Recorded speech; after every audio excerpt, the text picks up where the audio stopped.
Sælir, áhorfendur góðir, það massífur þáttur hérna framundan, enda mikið að gerast í pólitíkinni bæði hérna heima og í útlöndum og svo í öllum tengslum Íslands við umheiminn. Við fjöllum náttúrulega rækilegum prófkjör Sjálfstæðisflokksins sem var í gær og með ýmsum óvæntum úrslitum. Við ætlum að tala Evrópusambandið, kröfur Evrópusambandsins greiðslur í þróunarsjóð og það hvort að EES-samningurinn í uppnámi. Við ætlum að tala síðan líka hina stóðina í alþjóðasamskiptum okkar Íslendinga sem NATO, þennan mikla NATO-fund sem var haldinn í Prag daginn og hvaða afleiðingar hann hefur fyrir okkur, til dæmis hvort við þurfum allt í einu að fara að punga út fyrir vörnum lands og þjóðar sem hefur nú ekki verið raunin hingað til. En við byrjum svona á vettvangi dagsins. Hér eru valinkunn sómafólk sem hefur áhuga á pólitík. Björgvin G. Sigurðsson varaþingmaður Samfylkingarinnar náði þar 3. sæti í prófkjöri á Suðurlandi daginn. Hanna Birna Kristinsdóttir, borgarfulltrúi og aðstoða framkvæmdastjóri Sjálfstæðisflokksins og Stefán Rafn Hagalín, blaðamaður sem nýgenginn í Sjálfstæðisflokkinn og sé einhvers staðar, komum kannski að því síðar. Ég veit ekki, ef við byrjum á þessu prófkjöri í gær, það er talsverðar breytingar, Björgvin. Já, þeir náttúrulega vinna þarna virkilega glæsilega sigra Guðlaugur Þór og Sigurður Kári. Þetta kemur á óvart hvað þeir ná frábærum árangri báðir tveir og Birgir í sjálfu sér líka. En þeir ná þarna báðir sætum sem þeir sækjast eftir, 7. og 7. og þetta náttúrulega virkilega eftirtektarvert. Þannig að þarna hljóta ára konu fram leiðtogar næstu kynslóðar sjálfstæðismanna allavega á þessum vettvangi. Það er alveg klárt mál og sérstaklega Guðlaugur Þór sem hefur svona farið þetta á sínum eigin verðleikum í gegnum tíðina og er núna bæði borgarfulltrúi og væntanlega þingmaður, þannig að hann verður náttúrulega, hans staða verður feiknarlega sterk. Já. En á móti kemur og skyggir á þetta hlýtur að vera hjá sjálfstæðismönnum þessi hrikalega útreið kvenna. Á öðru listanum verður væntanlega engin kona í 1 af 4 efstu sætunum og það ágætu konur Katrín Fjeldsted og Lára Margrét, það falla þarna niður listan. Lára Margrét mjög harkalega úr 5. í 12. Svona hófsamar og skynsamar, frjálslyndar konur, sjálfstæðar í skoðunum, Evrópu sinni, annars vegar umhverfisvernda sinni, hins vegar, hafa verið svona óþægar í flokknum, sérstaklega Katrín Fjeldsted og fær hérna mikinn skell og það eftir sig á Katrín Fjeldsted úr framvarasveitin og eins með Ástu Möller að henni stilt upp á sínum tíma, kemur hérna eins og sérfræðingur í heilbrigðismálum, hefur barist kannski hvað skelegast fyrir einkavæðingu í heilbrigðiskerfinu, svona að vera alveg væntanlega ráðherraefni í þeim geira þegar að því kemur að sjálfstæðismenn sækjast eftir forystu í heilbrigðisráðuneytinu og hún stendur í stað eða lækkar um 1 sæti, þannig að hennar árangur náttúrulega ekki góður með að við væntingarnar og þann svona feril og það repp sem hún hefur að byggja upp síðustu ári verið mjög áberandi og kraftmikil kona. Býsna glæsilegur fulltrúi og þess vegna kemur þetta óvart. Þessar niðurstöður, það er ekki þetta deilum það að ungir karlar fá þarna mjög góða kosningu. Ungu fólki gengur mjög vel. Ekki ungu konunum, það nú kannski eitt að segja. Nei, sko, en við skulum ekki gleyma því að þeir sem við erum að nefna hér, eins og Sigurður Kári, sem hann mjög góðri kosningu, Guðlaugur Þór líka og Birgir. Þetta eru allt aðilar sem hafa starfað mjög mikið innan ungliðarhreyfingarinnar. Þeir eru báðir, til dæmis Sigurður Kári og Guðlaugur, fyrrverandi formenn SÚS og hafa leitt málefnastarf ungs fólks innan Sjálfstæðisflokksins í mjög langan tíma. Það er mjög skiljanlegt að þeir nái svona miklum árangri. Og mér finnst þetta prófkjör í aðalatriðum sýna það þá styrkleika sem Sjálfstæðisflokkurinn býr yfir. Annars vegar óbúslega mikið traust til forystunar og ég held ég fari með rétt mál að segja að formaður Sjálfstæðisflokksins hafa aldrei fengið svona góða útkomu í prófkjöri. Þetta rosa fín kosning, algjörlega rússnesk. Alveg, sko, afdráttarlaus stuðningur. Ég held að sé með 85% í fyrsta sæti og 93% af öllum greiðum, 93% vilja sjá hann í pólitík. Nákvæmlega, afdráttarlaus stuðningur við það sem að forystumenn Sjálfstæðisflokksins hafi verið að gera og það mjög mikið fagnaðarefni og síðan erum við að sjá mjög mikla endurnýjun og við erum að sjá það líka að Sjálfstæðisflokkurinn leið og hann svona flokkur stöðuleikans, þá hann samt tilbúinn til þess að taka áhættu, leyfa nýju fólki að taka þennan slag og það er það sem er svo ánægilegt við þetta og mér finnst þetta glæsilegu listi og er alveg ótrúlega ánægð með það. Og auðvitað er hreyfing á fólki en það er líka hreyfing á karlmönnum eins og konum á þessum lista og ég held að hafi bara ekkert með það að gera. Þetta er eins og ég myndi halda því fram að þarna listi Samfylkingarinnar í Reykjavík höfðaði ekki til þarna karla vegna þess að konur raða sér aðstæðan. Nákvæmlega, það hefur bara ekkert að gera með það. Já, Stefán Hrafn, hvað finnst þér vera? Ég held að það sé athyglisvert að maður byrja bara frá toppi að hvernig 3 efstu sætin, hvernig þeir eru óskoraðir leiðtogar í þessi sæti og hvernig þeir fá allir glæsilega kosningu. Sjálfsögðu er ungt fólk að koma mjög sterkt inn. Ég held að eins og Hanna segir að strákarnir eru að fá þarna mjög öfluga kosningu á grundvelli þess sem þeir hafa verið að gera. Ég held í dæmis ef að kona á borð við Ásdísi Höllu eða aðrar konur sem hafa verið ábyrjandi í flokkstarfinu undanfarin ár hefðu tekið þátt þarna, þá hefðu þær sömuleiðis farið ofarlega á listan. Og þær konur sem eru ungar og fara ekki ofarlega á listan, að þær eru ekki að gera það vegna þess að þær hafa ekki þennan bakgrunn sem strákarnir hafa, sem fyrirverandi formenn, Heimdallar, Sús og svo framvegis. En það er náttúrulega þessar 3 konur misungar endar sem að gefa kostur sér nýjar, þær eru í 14., 15. og 16. sæti og þá mátlum við segja það og við kannski undanskilum Guðrúnu Ingu og Soffíu Kristínu sem eru ungar og kannski eiga framtíð fyrir senn en þannig líka Stefáníu Óskarsdóttir sem er formaður Hvatar, er það ekki? Fyrrverandi formaður Hvatar, mjög ötul í starfina flokksins að hún uppsker eiginlega ekki neitt í þessu blökkum. En endurnýjun verður alltaf á kostnað einhvers. Það er náttúrulega óumflýjanlegt að eitthvað gefa eftir. Og ég held að hún hafi bara ekkert með, ég held ekki frekar en á Samfylkingunum konur og kallar, ég held að þetta hafi ekkert að gera með kynferði. Fólk er að velja sér lista og við skulum átta okkur á því að það er jafn mikið af konum sem bjuggu til þennan lista í prófkjörinu eins og kallar.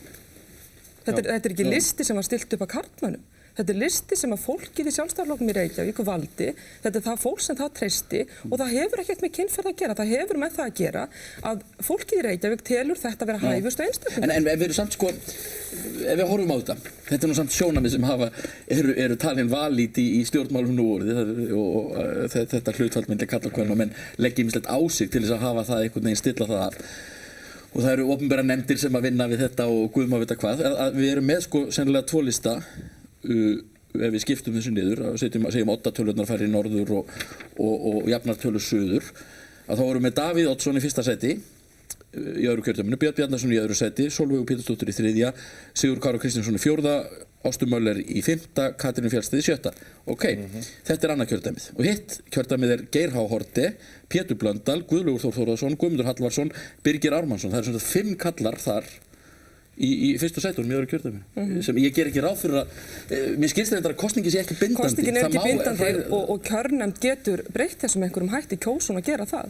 Það voru 46% þáttaka þannig að kosningin er ekki bindandi þannig að menn hafa umboð til þess og við sjáum þarna hvernig menn fara með það en ég held bara aðalatriðið er í þessu og mér finnst þarna, ég hef nú tekið þátt í þessari jafnréttisumræðu í langan tíma innan Sjálfstæðisflokksins og hef séð ótrúlega miklar breytingar, ekki bara það heldur hjá öðrum flokkum og ég held að við séum að færast á annað stig í þessari umræðu. Það er nokkur ár síðan við sátum hérna öll og töldum höfuð, konur, karlar og ég held að við séum bara pínlítið komin út úr því og menn eru að takast á einstaklingsforsendum, ekkert af þeim forsendum hvort það eru karlar eða konur. Það hljóta samt að vera vonbrigði Hanna Birna þegar er engin kona meðal 5 efstu í Reykjavík. Það er fráleitt að segja að kjósendur hafi sest niður í kjörklefanum og hugsað með sér, best að veita núna ungum mönnum brautargengi á kostnað miðaldra kvenna. Nákvæmlega, það er ekki þannig. Það er ekki haldið fram, en útkoma lítur að vera ekki frekar Björn heldur að þínir flokksmenn settust niður og segðu best að refsa köllum í samfélaginu. Nei, það eru kallar meðal 3 efstu báðu megin, Össur og Mörður, það eru kallar meðal 3 efstu beggja megin. Já, það var mjög afgerandi að þessir kallar sem voru að gefa kost á sér þar nýir, þeir röðuðust allir neðst. Já, þeir eru frekar Er Samfylkingin að hafna köllum? Nei. En það er eins og vissulega ekki þessi mikla skekkja sem er inni að sé annað kyni sé ekki með á meðal 5 efstu.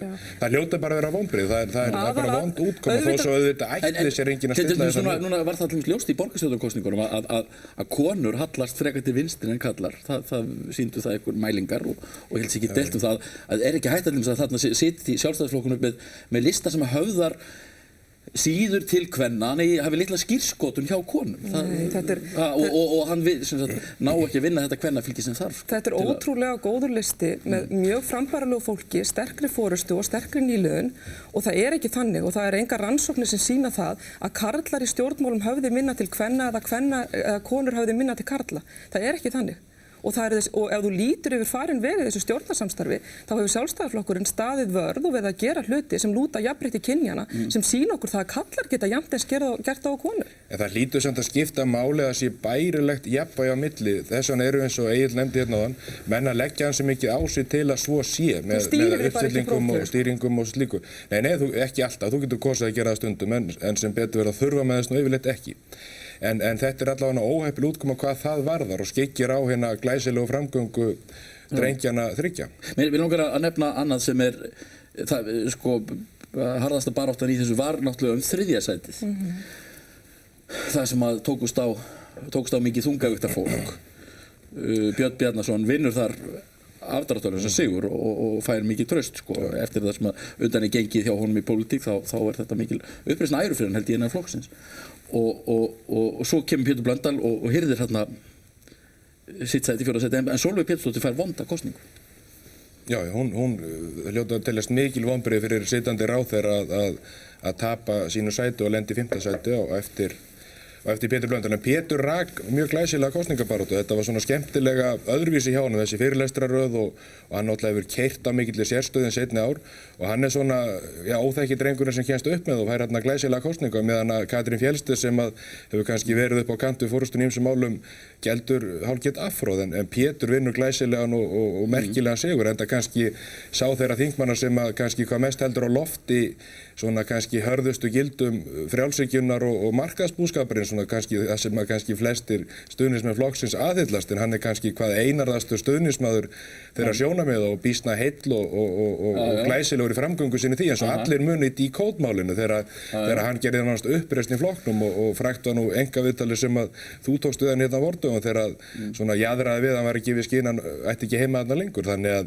auðvitað fær Pétur líka uppreisn nær og lítur mikið trössin af flokksmanna til að gegna stærri stöðum og lítur að gera tilkallir ráðherraembætti sem vor að Sólveig er búin að tapa sínu þannig að við hljótum að horfa þar á kannski næsta dóms- og kirkjumálaráðherra Sólveig Pétursdóttir fær ekki hún fær áberandi fæst atkvæði af þeim sem eru þarna í toppsætunum hún fær vonda kosningu það er ekki hægt að neita því. Það er samt afar mikil einföldun að segja að 5. sætið á þessum lista og það þýðir 3. sætið í öðru hvoru kjördæminu að það sé lög útkoma. En það er náttúrulega hárrétt hjá þér. Eftir því að taka 3. sætið ekki bara af sjálfum Birni Bjarnasyni. Það er náttúrulega hárrétt hjá þér að Björn Bjarnason fær mjög afdráttarlausa kosningu og það er greinilegt að fólk er sátt við hans störf bæði á þingi og eins held ég hann hafi bara styrkt sig við það að taka sér oddvitahlutverkið í borgarstjórnarflokknum. Hann hefur verið að leiða það starf með þeim hætti að sjálfstæðismenn eru greinilega afar sáttir. Þeir sýna það líka í kosningu við Guðlaug. Ég held nú líka Sólveig hefur sumpartinn verið í svolítið erfiðum málum í sínu ráðuneyti og hún hefur ekki fengið að svona ekki kannski notið sín í því, ég veit það ekki. En er hún ekki bara gæmt á það fyrir gullklósetti? En á móti kemur, ég held að líka Pétur sé líka að njóta þess að Pétur er mjög skemmtilegu maður og pólitíkusar almennt þegar er komin svo mikill embættismannabragur á þetta að svona skemmtilegi karakterar eins og Pétur Blöndal að þeir fá annars lagið í prókjunum mjög góða kosningu. Ég held að fólki finnist nauðsynlegt að hafa menn svona inni sem stöðugt að draga einhverja svona víglínur í sandinn og þetta er bara mín skoðun og bakka ekkert með hana. Þannig að ég held að það sé líka verið svolítið að kalla eftir því að það séu afdráttarlausir menn og konur sem að eigi að vera í pólitík. Og ekki fólk með svona kerfissvip eins og Sólveig hefur sannarlega einkennst af því svolítið að vera... Sunnpartinn og kannski ekki svona verið jafn áberandi til dæmis í svona hugmyndafræðilegum svona orustum eins og Pétur Blöndal og fleiri þarna inn í borgarstjórnum. Mér finnst nefnilega, mér skemmtilegt við þetta prófkjör og mjög athyglisvert ef þið skoðið þessa ungu menn sem eru að ná þessu mikla árangri, þá eru það einmitt menn sem hafa verið að leiða hugmyndafræðilegu umræðu innan þarna sambandsungra sjálfstæðismanna og innan sjálfstæðarflokksins. Þetta eru menn sem hafa látið mjög mikið til sín taka á þeim vettvangi. Þannig að mér finnst það einmitt þarna dálítið skemmtilegt hvernig það er að gerast leið og við erum að senda þau skilaboð til forystumanna okkar, formanns, varaformanns, Björns, að þeir eru afdráttarlausir í sinni stöðu.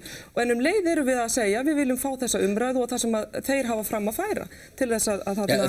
Flest af þessu unga fólki setti nú skattalækkanir mjög á oddinn og afnema tolla og svolítið. Það var ágætis lögmaður sem skrifaði grein hérna í Mogganum daginn þar sem hann sagði ég hvet allt sjálfstæðisfólk til að nota tækifærið að kjósa þessu ungu sjálfstæðismenn núna. Þá komast þeir á þing, efna kosningalofurinn sín og lækka skatta. Bíðið ekki eftir því að þeir verði miðaldra sjálfstæðismenn og hækki skatta. þetta. Þannig að það er kannski tækifæri núna. Þetta var góð grein á Vilhjálmi. Það er nú ekki eins og miðaldra sjálfstæðismenn, forystumenn Sjálfstæðisflokksins hafa verið að hækka skatta, þannig Ég að veit þetta er nú ekki ekki alveg að sanngjarnt. Geirharður hafi verið að gera það. Hann hefur náttúrulega ekki verið að hækka skatta. Skattprósent á Íslandi hefur ekki hækkað. Við, eitt sem ég ætla að nefna í lokin þetta prófkjör, þetta hægrisveifla?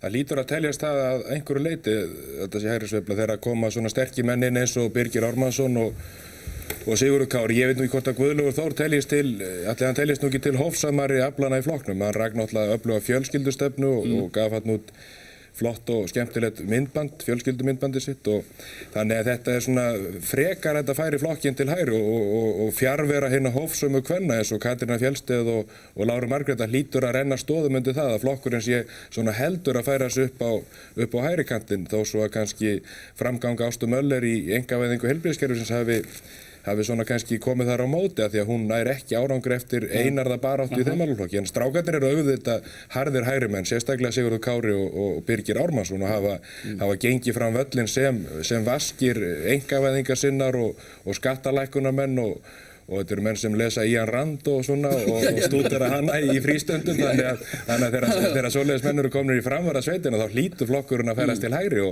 og það er bara ágætt, það er vonandi að vera skarpari skil í pólitíkinu vetur og þetta prófkjör bjóð upp á það að eins og Stefán segir, menn drægi oftar víglín í sandinn og berjist bara aðeins harðar gildin í samfélaginu. Þetta eru náttúrulega fyrst og síðast, Björgvin, öflugir talsmenn sjálfstæðisstefnunnar. Þetta er ekkert einhverjir öflugir, þetta er ekkert einhverjir... Þeir eru nú hægri naglar, þessi Siggi Kári nú hægri. Það blasir nú við þeim. Er það ekki bara þeir besta mál? Ég held að það sé samt Já, þetta er svona fyrst og síðast öflugir... Og þeir velta niður listan konum sem eru báðar svona... Ég held að sé miklu frekar ef við erum að velta fyrir okkur landslæginu í stjórnmálum út frá hægri og vinstri, þá er náttúrulega ekki nema að vona að Björgvin segi þetta vegna þess að Samfylkingin er náttúrulega stöðugt að toga sér lengra og lengra til vinstri og það eru í forsvari ekkert nema fyrirverandi forsvarsmenn Alþýðubandalagsins. Það er ekki nema að vona... Guðmund Árna, Kristján Möller, það er ekki nema að vona að hægri kratar eins og Stefán hér sjáu enga aðra leið heldur en að ganga til liðs við Sjálfstæðisflokkinn. Já, hvers vegna gengur þú til liðs við Sjálfstæðisflokkinn? Það er allavega ekki vegna þess að Sjálfstæðisflokkurinn sé svo mikill frjálshyggjuflokkur. Ég held að það sé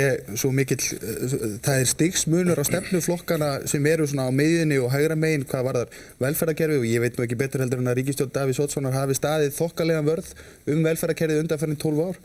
Þannig að það er sannarlega ekki til þess að ganga í lið með frjálshyggjumönnum eða eitthvað svoleiðis. En hérna, jú, frjálslynd og borgaraleg öfl. Af hverju gengi í Sjálfstæðisflokkinn?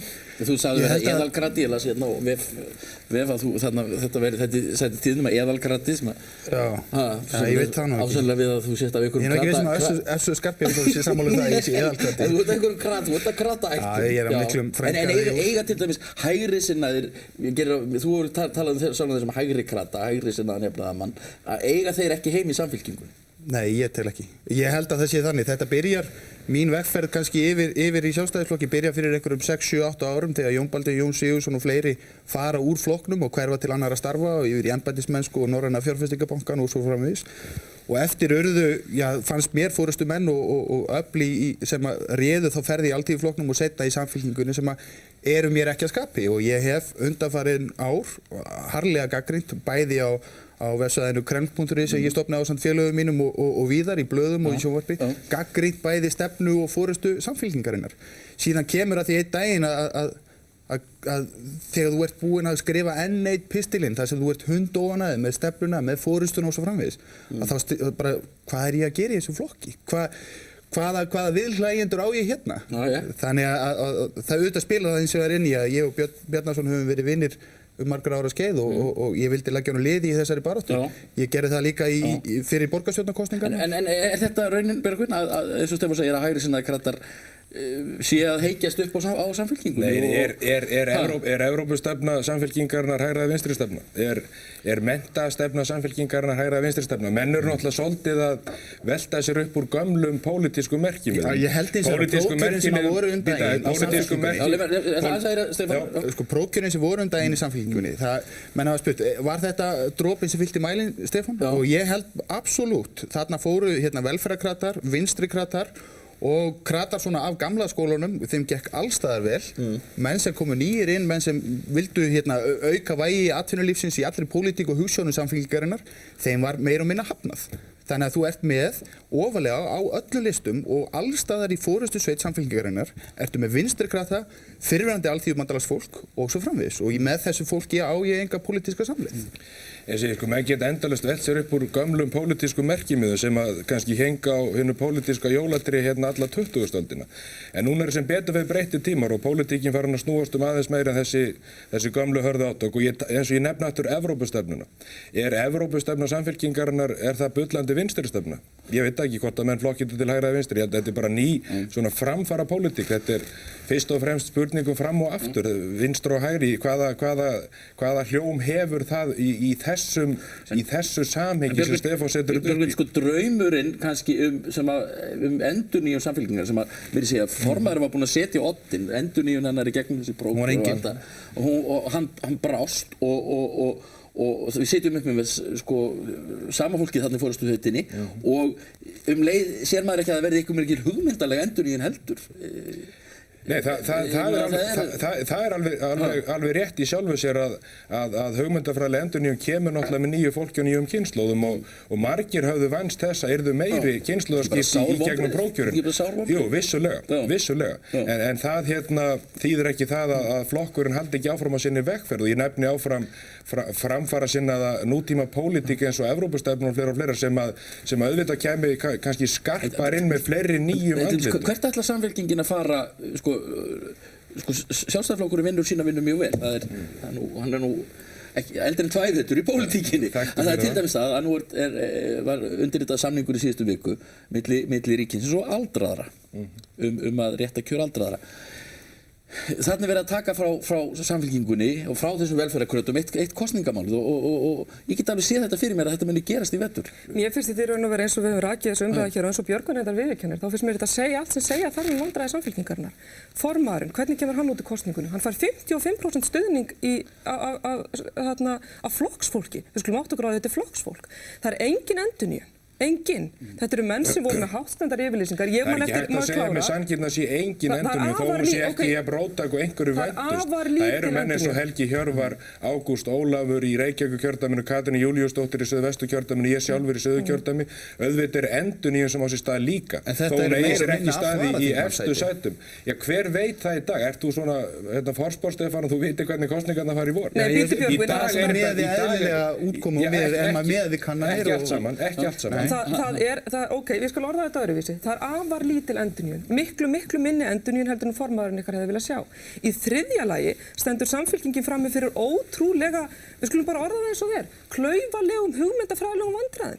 Hann situr hérna við hliðina, framkvæmdastjóri Samfylkingarinnar og hann treystir sér ekki. Ég er enda fyrrverandi framkvæmdastjóri, við að við tók mikill hægri krati, Karl H. Birgisson sem segir nú allt sem segja að það hægri hægri krati í Samfylkingunum því að Karl er nú í brjóstvörn hægri kratana í Samfylkingunum og hann verið í mörg ár. Sjáðu til Björgvin, þú átt í vandræðum með að skilgreina ykkur. Þú getur ekki skilgreina, heyrðu þú búin að segja okkur það? Ég geti setið þér í vandræðum. Ég er að tefla fram, ég er að spurja, er Evrópustefna Samfylkingarinnar sem er náttúrulega eitt af hennar stærri sérkennum, er það hægri eða vinstri pólitík? Þú sagt mér það? Ég get sagt þér mína skoðun á því, jú, þetta er svona nútímaleg miðjustefna. Þú getur ekkert sagt okkur hvað er standið í neinu. Jú. Og vegna þess að þið eruð í vandræðum og viljið ekki skilgreina ykkur hvort þetta hægri inni vinstri, þá eru þið bölvuðum vandræðum með þetta. Svo við segjum það bara eins og það er allan alveg ljóst að það hefur engin, Samfylkingunni hefur ekkert gengið að stela stefnumálum frá hægri. Rétt eins og verkamannaflokkurinn og endurreisn hans byggðist á sínu tíma. Að ræna stefnumálunum frá hægrimönnum. Það hefur engin sátt orðið við atvinnulífi. Það hefur engin sátt orðið við neinar höfuðgreinar í atvinnulífinu og ég held að það sé þar er það sem að Samfylkingunni hefur aðalega mistekist. Það hefur ekki gengið neitt að fara með flokkinn yfir í atvinnulífið, yfir svona hægri kantinn, þú mátt kalla það hvað sem er. Þannig að það eina sem að menn hafa er Evrópustefna. Það er það eina sem brýtur á varðandi munun á... Það er allavega gott að forysta Sus er saminu hérna gegn mér í þessu máli, en auðvitað er þetta útúrsnúningar hjá þeim og auðvitað er málið ekki svona svart og hvít. Össur hefur togað flokkinn í frjálslyndri efnahagspólitík á vísu Jóns Baldvins og Jóns Sigurðssonar, en Bryndís Hlöðversdóttir, hann er að gera þetta vegna þess að hann sér gloppurnar sem hinir sjá ekki. Össur hefur togað flokkinn langt inn á miðjuna í frjálslyndri og framfarasæki aukinni atvinnu- og efnahagspólitík, smáfyrirtækjapólitík og svo víðar og víðar. Skattastefna flokksins sem miðar að því að lækka tekjuskatta í samræmi við upptöku auðlindagjald og svo framvegis sem að nefna sem dæmi frjálslynda og nútímalega atvinnustefnu. Já, við skulum nú spyrja leikslokum, ekki bara staða flokksins býsna góð í könnunum í dag? Hann eitthvað í kringu 30%, þannig að ég held að þetta eigi nú ekki miklar stóðir, þessi svarsýnis spá hérna.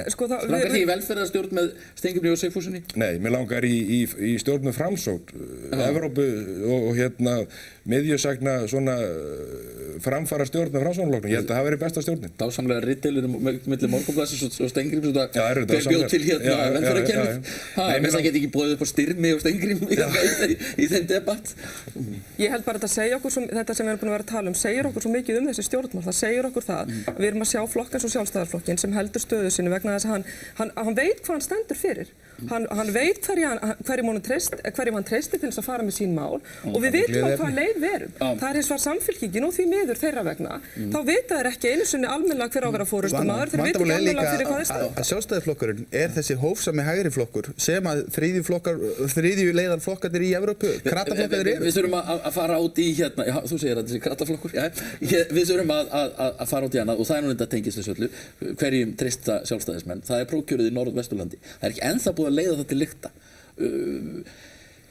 Davíð Oddsson segir að hann vilji ekki láta endurtaka prófkjörið og það verði ekki endurtekið. Svo fannst mér að kemur smá vöflur á hana alltaf þess að því að miðstjórn flokksins átti eftir að fjalla málið og það er sannlega hún sem ræður þessu. Ef ég skil rétt, það ekki miðstjórnin sem ræður þessu? Það er búið að vísa málinu til miðstjórnar og miðstjórn mun taka á þeim erindum sem fyrir liggja. Þar sem menn hafa óskað eftir því að miðstjórn skoði framkvæmd prófkjörsins. En verður ekki að breyta þessu? Þetta hefur vakið upp slíkt vantraust allstaðar og ekki bara vantraust og aðhlátur. Þetta er aðhlátursefni landsins núna á þessa myndir. Það er náttúrulega ljóst að þarna voru einhverjar reglur brotnar og menn munu fara í gegnum það í miðstjórn flokksins í framhald á þessu og það verður bara að sjá hver svo niðurstaða verður. Þetta gæti líka haft einhver áhrif bara á notkun prófkjara við val á lista, hvort að menn fara að leita annarra leiða eins og við sjáum að Framsókn virðist vera með svona býsna farsæla leið þegar þeir eru að kjósa á tvöföldum kjördæmaþingum hvert sæti. Ég hef svo sem ekki kynnt mér neitt ítarlega. En prófkjörin eru hættuleg og þau bjóða upp á náttúrulega fyrsta lagi skakka niðurstöður og svona átök. Þannig að þetta framkvæmum prófkjörin svo ef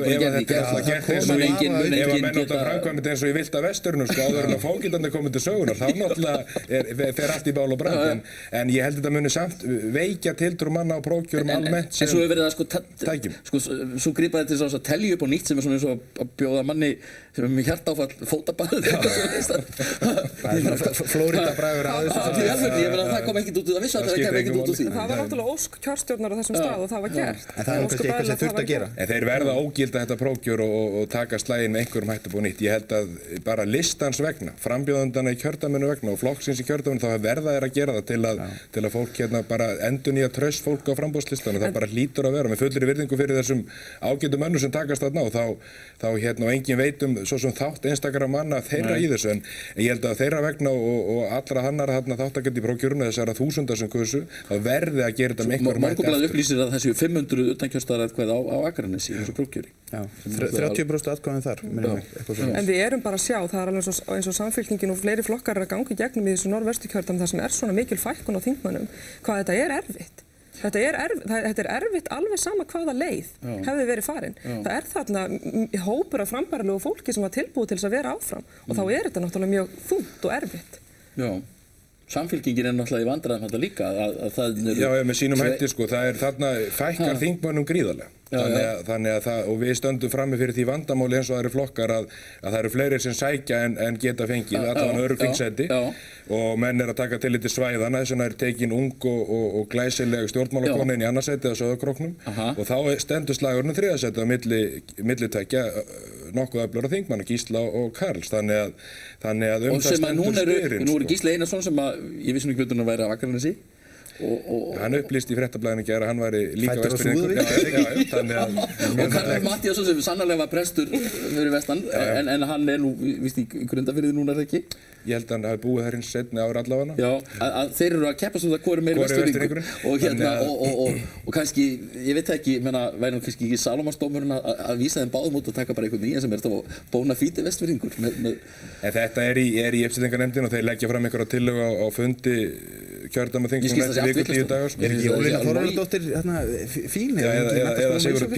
Hann er náttúrulega Sigurður líka góður Pétursson. líka. En þetta auðvitað eru menn að takast á harkalega þingsæti og það er bara heilbrigt þegar metnaðarfullir þingmenn takast á og spurta leikslokum þannig að sá þeirra sem að hlýtur ekki verð. Haldið að Sjálfstæðisflokkurinn leysi þessi mál sín? Ég meina, verður óbreyttur listi? Ég held þeir muni ógilda þetta og stilla upp. Ég er alveg samfærður. Já.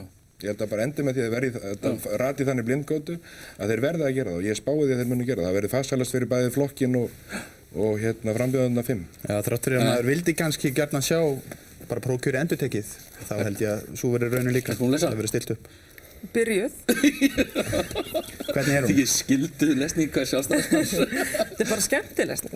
Ég var að, ég náði ekki að lesa þetta, það var skemmtileg saga mann, líklega Íslending sem var radarinn á fund með helstu leiðtogum heimsins og hvað þeir eru að tala um. Það reyndar, ég hef notið meira forréttinda að heyra hann sjálfan lesa úr þessu og það, þegar maður fyrir síðan að lesa hana sjálfur, þá einhvern veginn, ég myndi helst vilja að hann myndi lesa hana fyrir mig alla sko, því það er ótrúlega gaman að hlusta á hann lesa hana. En þarna... Myndir þú vilja hafa hann hjalandi í eyru þín svona? Það er allt í lagi kannski korter 20 mínútur en ekki allan dag. Þetta er nú stutt bók þannig að það tekur nú fljótt af. Það býður þetta í smásagnasafni frá Össuri. Já, hann átti að lesa laxabækurnar. Hann hefur nú sendt nokkuð bréf sem hann kannski taka saman í. Já, hann hefur nú skrifað bækur Hann hefur skrifað bækur, já. Fiska. Urriðadansinn, þræl skemmtileg bók. Póetískar lýsingar á ástæðlífi fiska. Ég þakka ykkur kærlega fyrir Stefán. Þakka þér. Hanna Birna Björgvin. Höldum hér áfram, ræðum Evrópusambandið og þróunarsjóðinn og allt það gillir í. Við ætlum líka að tala um NATO, þannig að þetta er nú svona svolítið þungt hérna framundan, vonandi ekki mjög leiðinlegt samt. Og svo aftur prófkjöri, fáum hérna sigurvegara úr prófkjörinni og aðra þáttakendur.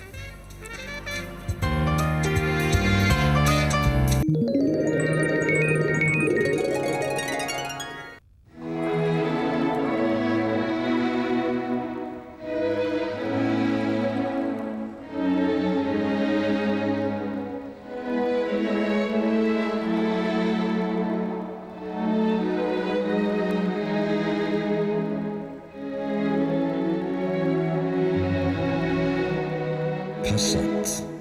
Allt sem segja þarf.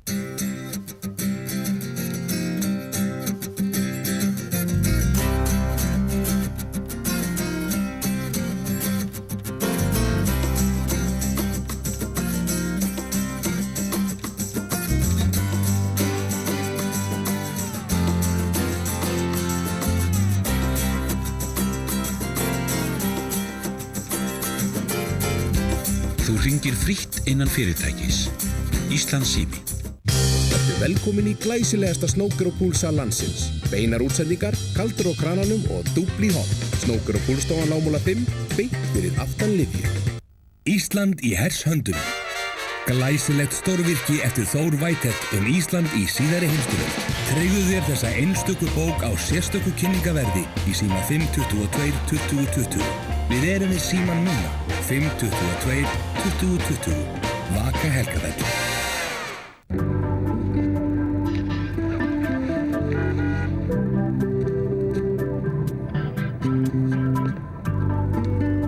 Kóda kynnir nýja kynslóð stafrænna myndavéla með tengistöð.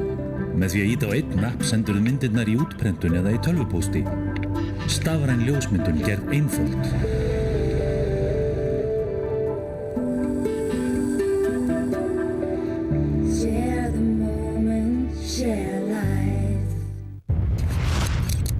Oracle viðskiptalausnir frá Skýr.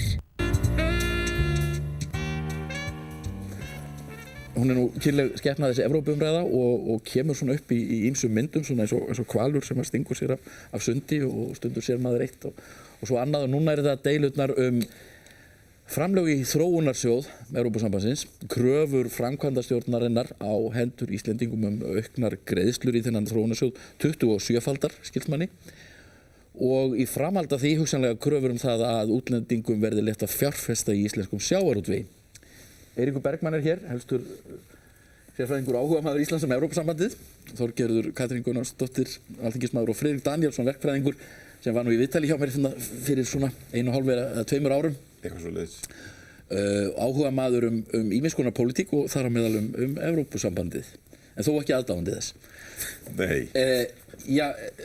Hér hafa fallið ýmis orð í þessari umræðu. Til dæmis Eiríkur glórulausar kröfur og fjárkúgun af hendi Evrópusambandsins. Já, mér finnst nú töluvert svona óviðeigandi ræða þetta kannski á þessum nótum. Þetta gríðarlega mikið hagsmunamál fyrir okkur Íslendinga, tengslin við Evrópu, og mér finnst stundum eins og við séum að grafa okkur ofan í einhverja skotgröf og eins og við séum að fara fram með einhvers konar offers í þessari umræðu allri saman. Málið sem við stöndum frammi fyrir er einfaldlega það er verið að stækka Evrópusambandið til austurs, það er verið að gera upp þetta risavaxna gjaldþrot í Austur-Evrópu sem að kommunismin var og það kostar gríðarlegar upphæðir. Evrópusambandið hefur ákveðið að færa nánast alla sinn þróunarsjóð frá Suður-Evrópuríkjunum og austur fyrir, og stækkun Evrópusambandsins er ekki bara stækkun þess, heldur líka einnig EES-svæðisins, og þá líta þeir auðvitað til ríkustu þjóðana líka, Noregs og Ísland er svona viðhengið þarna við dálítið, því að það nú Noregur sem greiði 95% af þessu. Norðmenn hafa lýst yfir áhuga fyrir að greiða meira, koma meira inn í þetta, og svona fyrsta útspil framkvæmdastjórnarinnar er að segja á hverju greiðið þið þá ekki jafn mikið og aðildarríkin í þessa þróunaruppbyggingu. Finnst þér þetta rétt krafa? Nei, ég hins vegar skil kröfuna, en ég átta mig líka á því að ég veit hvernig Evrópusambandið vinnur, að það setur fram mjög ákveðnar og stífar kröfur þarna, og það eru raunar ekki komna fram með, þetta er ekki formulega kröfur ennþá. Bara mátt okkur á því, og síðan setjast með niður og semja. Já, risaveldi bera klærnar, sagði ykkur þetta. Já, ég verð að segja, ég skil ekki þessu kröfur, ég get ekki tekið undir með Eiríki hvað það varðar að maður eigi að skilja þetta, og það hefur margt eins og þú sagðir í byrjun, og það hefur margt verið sagt í þessu, og forsætisráðherra sagt eitt, og ég man eftir viðbrögðum Eiríks við hans svörum, og það sem að það verið að tala meðal hans að Davíð sé eitthvað dónalegur í sínum viðbrögðum með þessum glórulausu ummælum, eða þar sem að tala þetta sé glórulaust, og ég held einmitt að viðbrögð Evrópusambandsins í þessu máli, þau eru glórulaus. Mér finnst þetta að vera alltaf því dónaskapur að koma með þessa 27-földun, af því að það er verið að tala stækkun til austurs, eins og réttilega getið, en það hvergi getum við það, og það pólitískt sjálfsmorð í löndum Evrópusambandsins að tala það hvað stækkunin til austurs kostar. Við munum hvað Austur-Þýskaland kostaðir Vestur-Þýskaland, miklu meira, 10-földum minnum mig, með það sem var aðeins. Það var verið að sameina ríki, Evrópusambandið er ekki ríki, og það er töluvert annað mál. En við vitum nákvæmlega hvað það kostar að taka inn þennan fjölda. Við vitum alveg hvernig ástandið í Austur-Evrópu og það kostar einfaldlega mjög mikið. Þetta eru tölur sem enginn má segja frá. Þess vegna eigum við að fara að bera allan hennar kostnað út af þessari stækkun og í rauninni vitleysisgangi innan Evrópusambandsins. Já, vitleysisgangi að gera gjaldþrotið í Austur-Evrópu, það er vitleysisgangur. Já, ég held að mjög skeptísk á þessa stækkun Evrópusambandsins, og ég held að við eigum eftir að sjá fram á allt annað Evrópusamband í framtíðin heldur við sjáum núna. Friðrik, hvað finnst þér um það að við förum að borga meira í Evrópusambandið? Mér finnst þetta að vera fáheyrt náttúrulega. Þetta lýsir því sem að menn héldu hér fyrir 10 ára þegar EES-samningurinn er gerður. Þá sögðu menn þetta er fordýr Evrópusambandsins. Það er verið að setja á okkur reglur og lög Evrópusambandsins og við erum í raun og veru að taka við og reynsla sýnir að við tökum með það vel 80% af tilskipunum. 80% af lögum Já, lögum og reglum Evrópusambandsins í raun og veru. Já, á okkur. Það bitnar á okkur. Og þetta sýnir það að Evrópusambandið hefur alltaf litið á Ísland og Noreg og Liechtenstein, tel ég, sem verandi í fordilinu. Svo það sé bara tímaspursmál hvernig það koma inn. Og það er náttúrulega fáheyrt fyrir Íslendinga alltaf gangast inn á það að kaupa sér fríverslun í Austur-Evrópu, kaupa sér fríverslun með því að borga gjald. En það hefur talsmaður ríkisstjórnarinnar bara í borðið og sagt nei, sem náttúrulega ekkert annað hægt að gera. Og maður spyrir náttúrulega hvað næst? Hvað kemur næst? Já, það fjárfestingar útlendingi í sjávarútvegi. Það er því að stillt upp sem annarri kröfu. Já, það er ótengd mál og menn verður átt að sig á forsögunni þar. Þegar að EES-samningurinn gerður þá snýr hann fjórfrelsið sem felur meðal annars í sér fjárfestingarétt milli ríkja. Ísland gerði þá kröfu, ekki Evrópusambandið, Ísland gerði þá kröfu að sjávarútveginum yrði haldið frá þessu frelsi.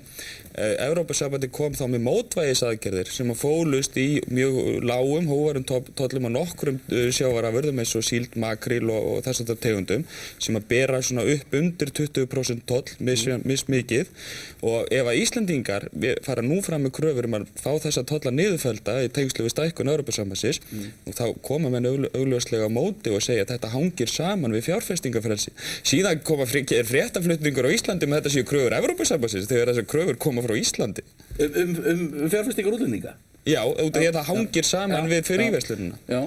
Það var í samningnum gert ráð fyrir því að fjárfestingar útlendingi í sjávarútvegi væru undanþegnar í EES-samningnum ef maður rétt. Já, þessum sem þessi tollar eru á út af því. Og rétt líka aðeins út af þessum 80% sem við tökum af tilskipunum, þetta er alveg rétt að við gerum það en við gerðum það meðvitað og við vissum það. Það er náttúrulega ég verð að taka undir það að suma tilskipunum er náttúrulega tóm steypa en við ákvaðum að taka þetta og við vissum þetta alveg meðvitað að við gerðum það meðvitað að segja já við þessum 80% en við líka héldum þessi 20% úti af því það ógnar í raun okkar fullveldi. Þú meinar að við höldum bara 20%, já. Ég held að þegar þetta var gert, þetta eru 10 ár síðan, þetta var í desember 92 sem umræða var sem hæst.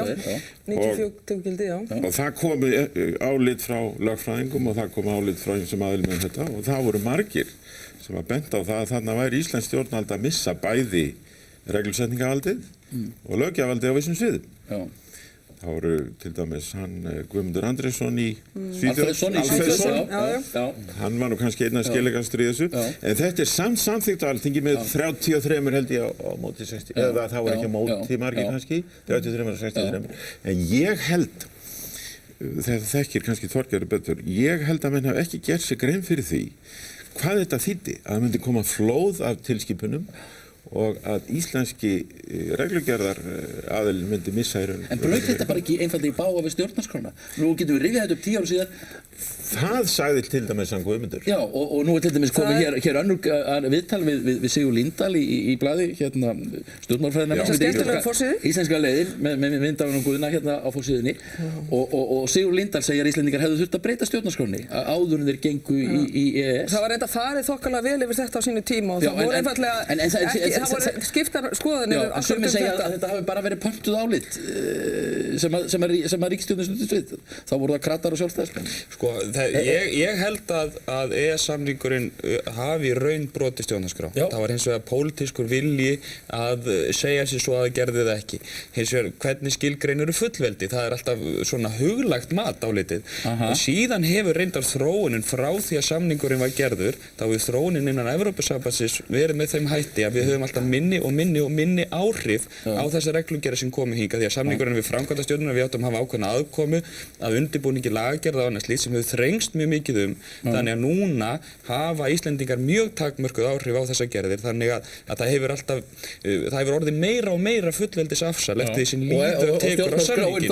Þá tróðir hún hann í svaðið og ef það gerist alltaf smá saman þá kemur aldrei þessi punktur til þess að segja þetta sem punktur. Ég er að velta fyrir mig líka eftir þess að vera á þingi og hafa lesið þessar tilskipanir og svona og fleira. Það er að aukast þessu umræða meðal þingmanna líka hvort við séum í rauninni að taka í rauninni meira heldur en við þurfum að gera. Já, og Íslendingar hafa beðið það. Ekki bara beðið. Það er alltaf baráttan í þingmannanefndinni og sérfræðinganefndinum EFTA er það að Íslendingar og Norðmenn vilja fá að taka upp meira að gerðum heldur en þeir eru krafðir. Þetta er ekki alveg rétt hjá þér, Eiríkur, heldur frekar þannig að við vitum náttúrulega að lög og reglugerðir koma frá náttúrulega stjórnarráðinu og framkvæmdarvaldinu og ég hefði oft á tilfinninguna að þegar embættismenn eru að kynna fyrir manni hinn á þessi frumvörp að þeir sé vera og þeir vísa síðan í ESB að það sé vera að koma með meiri pakka heldur en raun þarf að gera. Ég vitna meðal annars til raforkulaga frumvarpsins sem að vera að fjalla um. Það var sagt þegar þetta var gert á þessum tíma að Ísland mætti hafna tilskipunum. Þá fellur samningurinn svo gott sem úr búin. En praxís er að það hefur ekki verið gert. Og niðurstaðan er svo að það flæðir yfir Ísland þessar tilskipanir og þær eru að koma á fót svolítið svipuð ástandi og er orðið í kjarnalöndum Evrópusambandsins, það er að segja efnahagslegri stöðnun, allt á mikilli skriffinsku, allt á mikilli skattlagningu og til dæmis ástandi í Þýskalandi núna, það er að verða afskaplega slæmt efnahagsástandi, meðal annars vegna þessara reglugerða. En ég held að staðan sé orðið núna eftir þessa ótrúlegu kröfu frá Evrópusambandinu, staðan sé orðið þannig núna að við höfum afsökun til að gera það sem við áttum að gera fyrir 10 árum. Já. Að eins og Svisslendingar gerðu, ef ég maður rétt í desember 92, þeir höfðu þjóðaratkvæðagreiðslu samninginn og sagðu náttúrulega nei, því að þeir þekkja sína nágranna í Evrópusambandinu. Þeir vita franska skrifræðishefð og þýska forræðishyggju, svo þeir sögðu bara nei. Og þá var Alþingi Íslands ekki búið að samþykkja þetta. Þannig að ég tel að nú ég menn að líta tilbaka og segja, nú skulum við segja upp í þessum og láta reyna á hvað gerist. Við skulum koma með nýjar tillögur, við skulum gera eins og Sviss og því ekki að rotta saman Sviss, Noreg, Liechtenstein og Ísland og segja ok, við skulum byrja på nýtt, nú eru konar kröfur sem gera þennan samning að hálfgerðir vitleysu og skulum við fá það að það þarf frumkvæði að vísu. Það er frumkvæði. Eiríkur, þú hefur sagt að gefið í skyn að þetta sé þessar kröfur sé einmitt dæmi það að sambandið nenni ekki að standa í þessum samningi lengur og vilja út á borðinu. Evrópusambandið... Þannig að þið getur eiginlega náð saman í því að þetta sé bara úrelt. Já, auðvitað er það alveg rétt að Evrópusambandið hefur mist á EES-samningnum. Þegar hann var gerður við fjölda ríkara ríkja Norður-Evrópu sem öll eru núna, flest eru gengin, opinaði með gengin inn í Evrópusambandið og samningurinn er bara svona orðin að einhverju sko rugli í rauninni í evrópskri samvinnu. Það botnar enginn eitt í hann, það man enginn út hvað hann gengur. Evrópusambandið er að líta til austurs og svo eru bara einhverjar svona pirrandi ríkar laumufarþega þjóðir hérna í norðri, aðalega Noregur og svo Ísland sem er alltaf eitthvað að kvabba. Ég er bara að tala um þetta út frá sjónarhóli þeirra. Ég er ekki að segja að þetta eigi að vera svona, þetta er ekki mitt viðhorf, en ég er bara að reyna að lýsa hvernig þetta er í raun og veru og við skulum bara tala um hlutir eins og þeir eru í alvörunni. Og þannig er þetta og þess vegna þegar Ísland og Noregur er síðan alltaf að sko biðja um einhverjar sérstakar kröfur og einhverjar sérstakar lausnir á sínum málum, þá hafa menn bara ekkert lengur skilning af því og svo líka þegar það koma endalausar skeyta ég er bara að tala um raunveruleikann eins og nefn hvað sem þér finnst um hann og svo kom alltaf einhverja undarlega skeytasendingar frá stjórnvöldum á Íslandi sem segja þetta sé eitthvað ólýðræðislegasta bák sem fundið hefur upp samt tökum upp 80% af lagagerðum þess einhverja hluta vegna og ég meina halda menn að þetta heyrist ekki niður eftir halda menn að það sé ekki fólk eins og ég sem greini frá þessu niður eftir Ég hef nú sjaldan heyrt mann tala með jafn mikla minnumáttakennda eins og núna. Bara það verið að tala um, sko, við Íslendingar, þannig maður að tala um að smáþjóðir eigi bara akkurat enga möguleika innan Evrópusambandsins. Þvert á móti. Ég vil aðeins koma aftur að þessari 27-földun á þróunarsjónum, eða inn í þróunarsjóðun, og það finnst mér eiginlega að vekja upp fleiri spurningar heldur en svör, og sérstaklega varðandi þá þessa ESP-umræðu, hvað hún hefur í för með sér, þessi hugsanlega aðild okkar, hvað komum við til með að greiða, og Hagfræðistofnun Íslands Háskólans hefur meðal annars talað um að nettó er það 10 milljarðar og ég ætla ekki að efast þær tölur en við erum þá að hugsa tölum það aðeins brúttótölunar og segjum að það væri vantilega 15 til 80 milljarðar og hvaðan tökum við brúttótöluna? Hvaðan tökum við brúttógreiðslurnar til við tökum það frá skattborgurum, við tökum það frá fyrirtækjunum síðan kemur stuðningurinn tilbaka og við veitum það þegar peningar koma í formi stuðnings að þetta skilar sér ekki skilverst út í samfélagið þannig að við erum kannski ekki eitthvað óljóst þannig að ég vil fá að vita frá samfélkingunum og ég held einmitt að við sem komum einmitt að þeirri spurningu sem að Björgvin talaði um hérna áðan er Evrópustefna vinstri eða hægri og ég held hún sé nefnilega bullandi vinstri því hún hefur í för með sér annarkvort stórhækkaða skattbyrði á einstaklinga og fyrirtæki eða að Eiríkur og Kó, þeir vilja einfallega skera niður hjá heilbrigðismálum eða menntamálum, taka eitthvað af þessu 33 milljörðum sem að fara til menntamála. Þið verðið að svara því hvar þið ætla að taka þennan pening. Og við erum ekki að tala 10 milljarða, heldur 15 milljarða. Þetta er dálítið merkilegt sko að hægri menn tala alltaf um Evrópusambandið sem sósíaldemókratískt samsæri meðan að vinstri menn tala um það sem kapítalískt samsæri þannig að ég veit ekki hvort það sé eitthvað staðar á milli varðandi þessar tölur og þá eru þær dálítið á reiki hvernig það myndi hljóma endanlega og það fer náttúrulega eftir niðurstöðum aðildarsamnings hvernig það er. Ég minna það að hér var á landi fyrir bara nokkrum mánuðum fjárlega sérfræðingur frá Evrópuþinginu sem reiknaði það út að aðildargjöld Íslands gæti numið allt frá því að við fengjum nettógreiðslu tilbaka upp á 4 milljarða ári upp í það að við myndum greiða nettógreiðslu upp á 4 milljarða ári. Við vitum ekki ennþá hvernig það fyrir eftir hvernig Ísland því skilgreint í samningu. Ég veit að þetta mjög tæknilegt mál, en þetta þýðir einfaldlega það að við getum aldrei komist að þessari niðurstöðu fyrr en að við göngum þarna inn. Auðvitað mun Ísland sem rík þjóð greiða eitthvað inn í Evrópusambandið, ég held að það gefi sér auga leið og þá ekki vera samningsmarkmið að fá til greiðslur baka frá Pólverjum, sko. Ég held að það sé ekki æskilegt.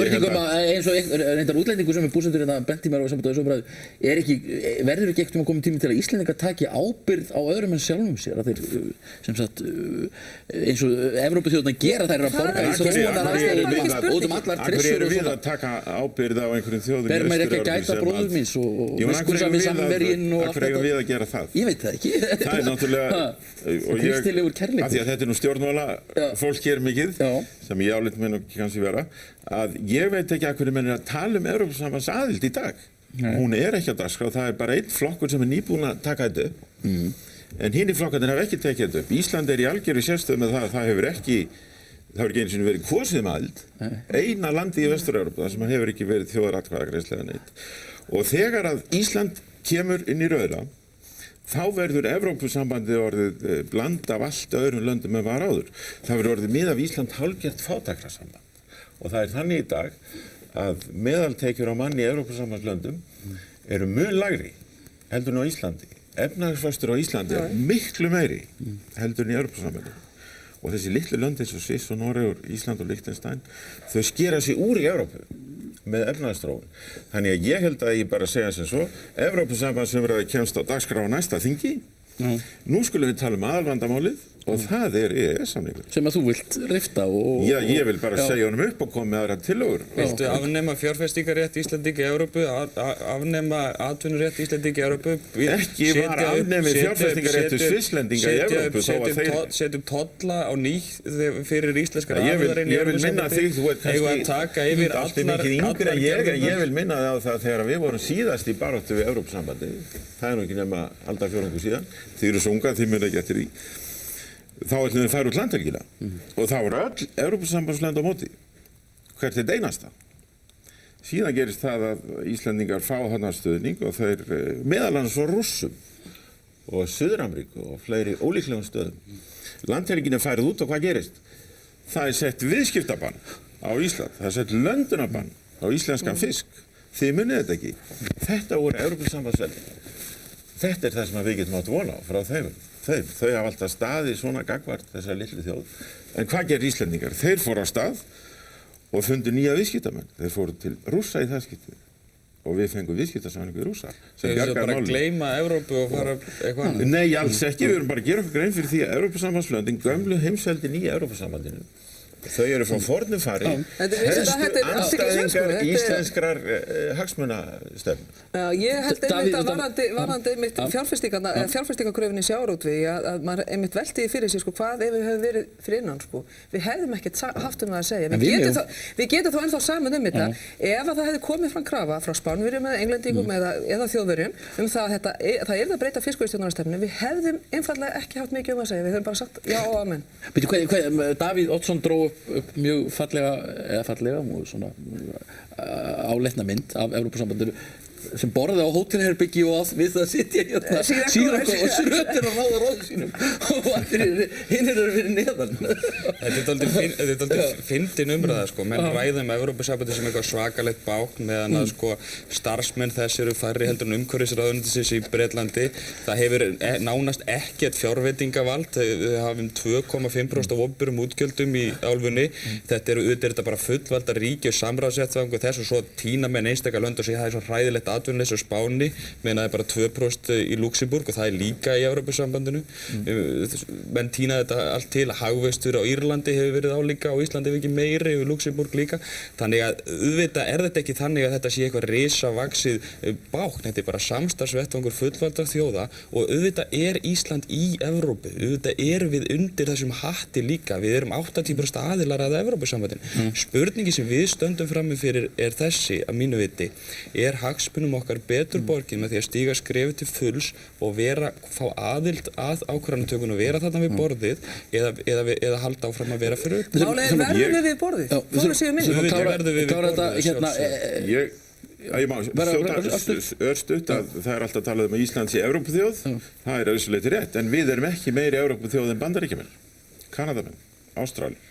Landfræðilega erum við á mörkunum og síðan verið að tala það að við göngum þannig inn í eitthvað sem samtök fullvaldaríkja, það náttúrulega alls ekki rétt. Evrópusambandsríkin búin að missa sitt fullveldi til dæmis í atvinnumarkaðsmálum, umhverfismálum og peningamálum. Jú, reyndar Finnland, Svíþjóð og England og Danmörk, þau ekki búin að taka BMU. En hugsið ykkur hvernig ástandi verður hér þegar verður búið að setja erlendan gjaldmiðil á Ísland. Það verður nákvæmlega eins og í Argentínu. Það tók 10 ár eftir Argentína hengdi sig á dollarann. Efnahagskerfið sem hafa mjög ólíka eiginleika. Ég væri nú alveg til að borga meiri vexti, sko. Þau geta ekki verið með sama gjaldmiðil. Þetta bara ekki komið í ljós í Evrópusambandinu. Þannig að þetta ekki fullvalda ríki. Þetta alltaf sama umræðan. Mér NATO, EFTA, ES og núna Evrópusambandið, það alltaf sömu rökin og svo reynist þetta alltaf jafn rangt. Það alltaf talað að það færi allt í kalda kol ef Ísland tekur þátt í alþjóðlegu samstarfi, hvaða nafni sem það heitir og þú getur farið í gegnum þú getur farið í gegnum Evrópusambandið klíkan okkur að ríkja. Þetta fjölþjóðlegt alþjóðlegt samstarf að sjálfsögðu. Þar eru flest öll ríki Evrópusambandið það líka. Evrópusambandið ekki alþjóðasamstarf. Það má ekki misskilja. Nei, það samstarf 15 ríkja. Fjölþjóða samstarf eða hvað við þurfum að hætta þessu. Hvað verður þessar kröfur Evrópusambandsins? Verður haldið til streitu? Það verður ekki samið. Það verður samið. Og EES-samningurinn heldur áfram að vera þessi döla sem að Friðrik lísti. Ég held að þetta sé byrjun á því að EES-samningurinn degi sem betur fer og ég held að ríkisstjórninni þetta halda áfram að berja í borðið eins og þeir hafa gert. Svo ég bjartsýn á að þetta fari vel og leiði til þess við losnum við þessu. Takk fyrir Friðrik Danielsson, Þorgeir og Katrín Gunnarsdóttir, Eiríkur Bergmann. Höldum mér áfram tölum meir prófkjör sjálfstæðismanna, fáum hér fólk sem tók þátt í prófkjörinu og svo ætlum við að fara í annað alþjóða batteri sem NATO í lok þáttarins.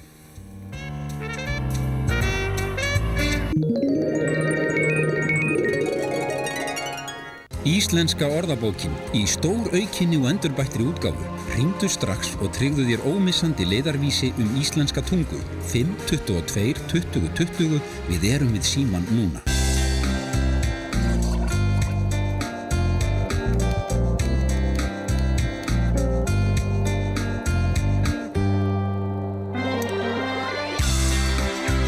Fjarvinna skilar árangri.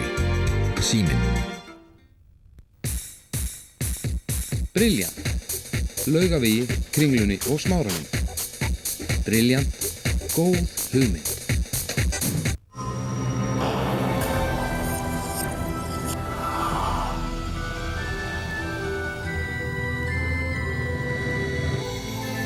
Það ekki að ástæðulausu að fólk tengir sóni og gæði.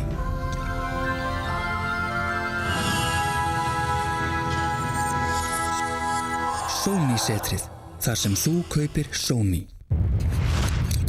Oracle viðskiptalausnir frá Skýr.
Hörður gáði til orðabók.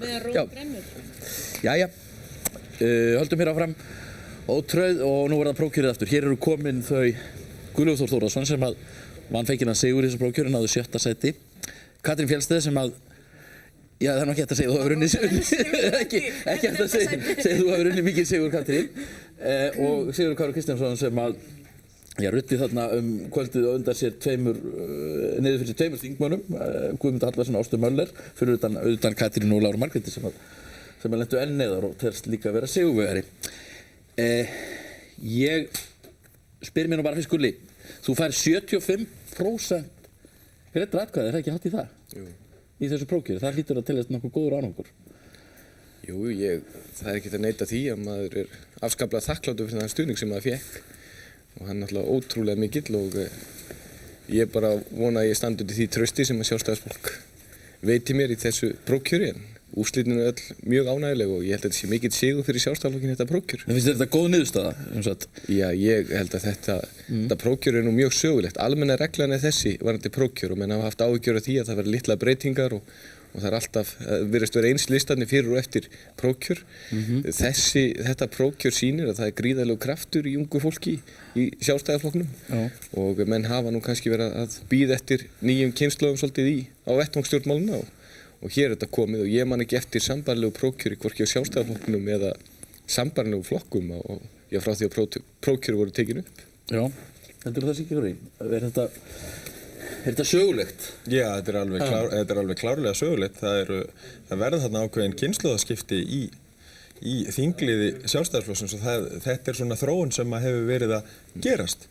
Við komum þarna þrír inn í þingflokkin núna væntanlega, ég og Gulli og Birgir Ármannsson og svo hafa Hanna Birna sem var hérna áðan hjá þér og Gísli Marteinn verið að koma sér á framfæri og taka þátt í borgarstjórnarmálunum, Ásdís Halla í Garðabæ og Jónmundur Guðmarsson á Seltjarnarnesi.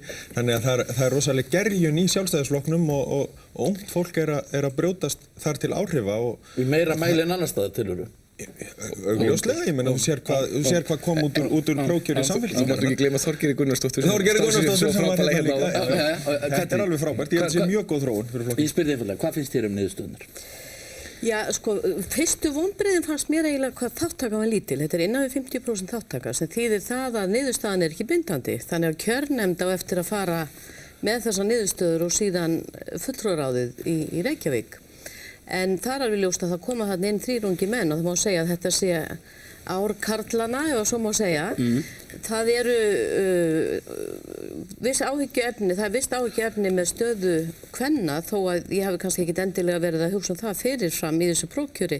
En ef maður lítur á stöðuna eins og hún hefur verið, þá hafa verið 3 konur af 9 í þingflokknum. En núna eru 2 konur af 10 og það má segja að, menn vita að stuðningur flokksins hefur helst átt undir högg að sækja hjá konum. Já. Þannig að maður þarf að velta þessu fyrir sér. En hins vegar held ég þetta séu afskaplega færir og spennandi ungi menn sem er að koma þarna inn í flokkinn. En þetta maður þarf svona að velta fyrir sér skírskotum flokksins til kjósandans, því það er jú það sem skiptir máli þó að sé gott að vera gladur yfir því sem kemur upp úr kjörkossunum núna, þá skiptir mestu hvað kemur upp úr þeim. Hefur einhver ástæðu til að ætla það? Þetta er 46% þáttaka að kjörnefnd muni hræra eitthvað í þessu? Ég samkvæmt reglum flokksins getur hún gert það, eftir því sem ég best veit. Það er ekkert víst hún gerir það hins vegar. Það er bara, þess vegna er kjörnefndin valinn, það er hennar verk að meta hvort hún eigi að gera það eða ekki. Við verðum nú að vona að ég og Gulli höfðum til kvenna sko, en ég held að það megi nú alveg eins stilla þessu þannig upp að það séu 4 konur væntanlegar í þingflokkin af 12 en ekki 2 af 10. Pollyanna getur verið sko, og ég er mjög mikið í því sko, ég get sagt til dæmis ég er líklega í 7. sæti á öðrum listanum. Að vera 2 góðar konur. Samkvæmt þessu eru í rauninni ekki nema... Það eru allar á öðrum listanum. Eru í rauninni ekki nema Sólveig Pétursdóttir og Ásta Möller sem geta talist verið í öruggum sætum og Sjálfstæðisflokkurinn þarf að vinna rosalega sigur til góðan sigur til þess að Katrín sé inni og rosa sigur til þess að Lára Margrét sé inni. Og þær eru í sko 7. sæti hvora á sínum lista. Förum aðeins yfir þetta. Fyrst út af þáttökunni þá er þetta mjög góð þáttaka og ég man nú bara ekkert í hvenær það var síðast að það fór yfir 50% af flokksmönnum sem tóku þátt í prófkjöri í Reykjavík. Það var innan við 50% fyrir 8 árum, sko. Ég man bara ekki ég veit ekki hvort það einhvern tíðan skeð. Þannig að ég held að við getum verið mjög sátt við það að fá hérna rúmlega 7.500 mann sem að velja lista. Þetta er náttúrulega alveg stórkostlegt. Það er svo, samt ekki var 1500 fleiri að voru í Norðurlandi vestra. Jú, það er náttúrulega ekki flokksbundið þar, en hins vegar ertu með, það eru fleiri sem taka þátt í þessu prófkjöri heldur en alls staðar yfir landi í prófkjörum samfylkingarna svo dæmi sé tekið. Og auðvitað er alveg stórkostlegt að þú sér með þetta mikið af fólki sem taka þátt í því að velja lista. Það bara segir sig sjálft. Varðandi sko, skiptinguna að þá er staðan núna, við erum með 9 þingmenn. Ef við fáum sambærilega kosningu næst og svipaða skiptingu þá værum við að fá þetta 11 þingmenn. Og þá er Katrín inni. Þá er Katrín inni og við munum horfa á 2 kjördæmi þar sem að baráttusæti í báðum kjördæmum verður 7. sætið. Þannig að, og það lítur þá út fyrir að við erum með öfluga konur í því baráttusætum og ég held að það sé bara okkar markmið að koma inn. Það er ekki leið að klóra sig fram hjá því að konum og þeim konum sem hafa starfað ötullega fyrir flokkin er hafnað í prófkjöri. Stefáni Óskarsdóttir lendir þarna lengst niður í myrkrinu í 14. sæti held ég og svo það er Katrín og Lára Margrét og svo Sólveig sem að tapar mjög illilega í baráttunum 3. sæti. Já, hún er náttúrulega að keppa við mjög sterkan þingmann, Björn Bjarnason. Það er ekkert afhróð eins og ég. Já, ég segi það nú ekki, en hún er í hérna baráttu við Björn Bjarnason og hann er náttúrulega einn okkar sterkasti þingmaður og leiðtogi Sjálfstæðisflokksins í borgarmálum, þannig að það er nú ekki við neitt smávegis að etja. Nú Pétur Blöndal kom líka með mjög sterka kosningabaráttu held ég inn í þetta prófkjör. Já, ég held að hann hafi verið mjög sneiðugur og gert þetta allt saman rétt og vel og hérna, þannig að svona fór þetta bara núna. Ég myndi ekki segja að þetta hafi verið afhróð en hennar andstæðingar voru mjög sterkir. Katrín, þú nefnir að þú er áhyggjur á skírskotuninni, segirðu?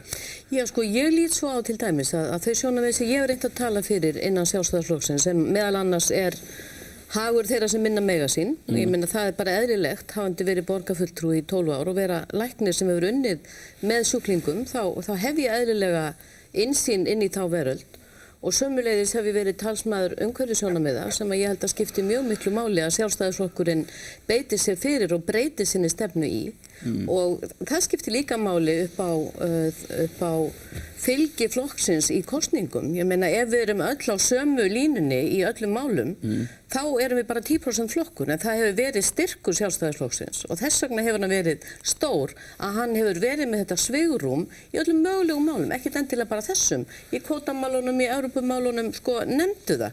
Þetta svigrúm er fyrir hendi og þess vegna erum við svona stór flokkur. Og það skiptir máli í vor að við séum það. En óttastu þá allir, þetta sé listað sem allir massir í takt bara? Hérna. Já, ég veit það ekki. Þú eru eiginlega að spyrja þá að því. Forðum okkur hættum frá. Unga herra meina með okkur. Ég held nú að þessi listi eins og hann lítur út í dag að það sé mikil breidd í honum og þegar þú ert að fá, menn eru að fá þessa öflugu kosningu eins og raun ber vitni, nýtt fólk, að þá er það vegna þess að það er með mikið fylgi í borginni og það er að höfða til breiðs hóps fólks. Og það held ég liggja alveg fyrir og þetta, fyrst og fremst þetta prófkjör sýnir bara gríðarlega styrk. Þið hefur náttúrulega báðir starfað rosalega mikið innan flokksins, það er kannski, sem er benda það er reyndar annar sem sagði, var ekki bara sjálf foringinn, Davíð Oddsson sem sagði að þetta verið menn sem hefur verið mikið í svona umræðuþáttum og ég held að kannski nei, ég veit að ég vil ekki þakka fyrir þetta en þið hafi báðir verið formenn SUS og verið svona öflugir innanflokksmenn meðan kannski má segja að þeir, til dæmis konurnar sem neðar hafa ekki verið Já, sko, það er margs konar styrkleiki sem gefur fram og því hún nefnir konurnar að þá finnst mér þess að 2 konur sérstaklega sem komu þarna nýjarinn Soffía og Guðrún stimpla sér mjög sterkt. Er við 15 og 16 sætið? Sko það er náttúrulega ekki neitt. Ég er bara algjörlega ósammála. Það sem er ræðið þarna, það liggur fyrir að þegar við veljum lista að það verði ekki allir í efstu sætunum. Það liggur alveg fyrir. Og þessar konur sem þarna kom inn að þær stóðu sig gríðarlega vel í kosningabaráttunni og eru búin að stimpla sín nöfn inn og það er misjafnt hvað fólk gerir þegar fyrir prófkjör, sumir ætla þessi stóra hluti og menn eru náttúrulega líka og að þetta er svona pínu gambúl að þú veðjar og þú ætlar að keyra á eitthvað sæti, þú getur getur lent á móti mjög sterkum andstæðingi eða sem samherji samt sem áður og ef hann fær góða kosningu þá getur þú dottið eitthvað niður. Síðan kemur fólk inn og að stimpla sín og það það sem gerist með mikið af fólkinu sem þarna inni. Og ég tel að þau hafi styrkt sig þessar stúlkur sem voru ekki vel þekktar fyrir prófkjörið og að því að nefni borgarmálin að þá finn ég fyrir því, ég er náttúrulega starfur sem borgarfulltrúi, að það fólk sem búið að fylgjast með mér í borgarmálunum að það var að styðja mig fyrir það sem ég gert þar og að því að þú nefnir þeir sem minna mega sín í samfélaginu og öðru slíku að þá var það ekki síður það fólk sem að hefur verið að fylgjast með hvað maður gert í borgarmálunum sem var að bakka mig upp í þessu prófkjöri. Sko, það eru aðrir sem hafa talað um að þetta sé hægri sveifla, það sé hægri og var nefnt hérna áðan, hægri bragur á þessum lista, hægri þetta sé grjótharður hægri listi. Ég held að sé kannski of snemmt að segja til það, en það auðvitað mat kjörnefndar, það verkefni kjörnefndar núna að velta fyrir sér, einhver sérstök slagsíða á þessum lista og ég efast ekki að þeir sem eru í þessum sætum sem þeir lentu í eru vel að þeim komnir. Ég meina það ekki spurning það, en þegar upp staðið það verkefni kjörnefndar og fulltrúaráðsins að velta fyrir sér hver útkoman í vor verður. Ég held sko, út af því sem kom hér fram áðan, að þá held ég að ég og Guðlaugur Þór og fleiri höfum nú sýnt það að það verður ekkit endilega marserað í takt. Við erum að bjóða okkur fram fyrir ákveðnar skoðanir og höfum staðið fyrir þær og hérna munum gera það áfram. En það sem ég held að sé mjög gott við niðurstöðu þessa prófkjörs er það að listin mun hafa, ef hann verður eins og niðurstöðu prófkjörsins segja til að við höfum mjög víða skírskotun. Katrín, ég held að það sé alveg ljóst. Ég held að skírskotunin sé mjög víð. Við munum vonandi að það allavega mjög líklegt að við munum ná til yngri kjósenda með náttúrulega yngri frambjóðendum og það var alveg nauðsynlegt fyrir Sjálfstæðisflokkinn að tefla fram og treysta ungu fólki til þess að bjóða sig þarna fram. Það verður mjög gott fyrir flokkinn. Já, ég held að þess að ungir karlmenn hafa nú verið í þeim hópi sem hafa stutt Sjálfstæðisflokkinn og það auðvitað mjög nauðsynlegt og mjög mikilvægt en það hefur vantað kannski einna helst að ungar konur gerðu. Já, en aðtöðu veitt að því að sem og prófkjör hafa yfirleitt ekki eftir þeim rannsóknum sem hafa verið gerðar á prófkjörum þá koma konur yfirleitt ekki vel út úr þeim. Hvernig sem á því stendur? Ég hef ekki skýring á því. Í þessu prófkjöri þá held ég að sé náttúrulega ljóst að eins og þú sagðir Egill að ég og Guðlaugur Þór og Birgir Ármannsson við erum náttúrulega búin að vera í þessu flokkstarfi og við höfum tekið ýmsa slægi sjálfir, farið í gegnum mjög erfiðar kosningar á vettvangi ungra sjálfstæðismanna og það hjálpar okkur náttúrulega. Ef við skoðum þetta aðeins og berum okkur saman eins og Samfylkingi sem ætlaði að stokka upp í sínu þingliði þeir komið nákvæmlega eins lista og maður fann það á öllum samfylkingamönnum hversu gríðarlega mikið vonbrigði þetta prófkjör þeirra varð. Það segir sig sjálft að þeirra almenna reglan þessi að það er erfitt að koma inn nýr í prófkjöri og ná árangri og það eru svona margir eins og Sigurður nefndi sem ná þessum árangri núna þá er það vegna þess að það er slagkraftur með þessu fólki og þetta er gríðarlegu styrkur fyrir Sjálfstæðisflokkinn þetta prófkjör og afskaplega vel heppnað. Náttúrulega líka geta að það var ekki prófkjör síðast þannig að þetta er endurnýjun sko uppsöfnuð endurnýjunarþörf myndi ykkur segja frá því prófkjörinu sem ekki var haldið 1995. En Katrín, svona að lokum, er ekki bara verið að hafna þeim sjónarmiðum sem þú stendur fyrir í Sjálfstæðisflokknum? Ég las á vefnum þar skrifaði einhver maður að þarna hefði verið hafnað daðri við umhverfisöfgar og Evrópusambandsaðild. Já, þetta er náttúrulega umhverfisfasistar hjá sumum, þeim sem ekki vænt hálendið og svo leiðis sko og vilja tala fyrir öðrum möguleikum. Ég hef komið með aðrar uppástungur eins og til dæmis með neysluvatn, það er ekki þannig að maður bara sé að vera á móti einhverju, maður er með öðru. En nú varst þú að tala í gær á fundi á Grand Rock þar sem að svona umhverfisfrendafólk safnast saman og ég sé nú ekki að fólk sé mikið þar með svona heimdallið að mæta þangað eða... Nei, ég meina, ég hef verið með mínar sjálfstæðu skoðanir en kannski nýti ég þess ekki í þessu prófkjöri. En er ekki Sjálfstæðisflokkur bara að hafna þeim skoðunum? En það kemur þá bara niður á honum í kosningu svo ég vona flokksins vegna að hann gera það ekki. Evrópumál á oddinni í sinni prófkjörsbaráttu. Mér langar samt, já, ég veit ekki, en mér langar að segja, sko, ég fer í þetta prófkjör núna eftir 8 ár og ég er náttúrulega óskaplega þakklát því fólki sem þó studdi mig. Ég meina, það voru tæplega 4.000 manns sem að gerðu það og ég þakka þeim sérstaklega. Ég hugsa að það sé talsvert af fólki þar í hóp sem að styður þessi sjónarmið sem ég tala fyrir og það eru miklu fleiri út í þjóðfélaginu. Þau eru ekki ríkjandi innan forystu flokksins? Nei, ég meina, eða ríkjandi, þau eru bara ég lendi ekki í 4. sæti sem að ég fór fram á. Gulli, við sem að klára þetta. Já, það er sko því fyrir víðsfjarri að það sé einhver breyting orðið á Sjálfstæðisflokknum. Þetta er ennþá sami breiði flokkurinn sem hann hefur verið og mun verða og þú sást hann á ágætlega hérna í umræðinni áðan akkurat hver styrkur Sjálfstæðisflokksins er.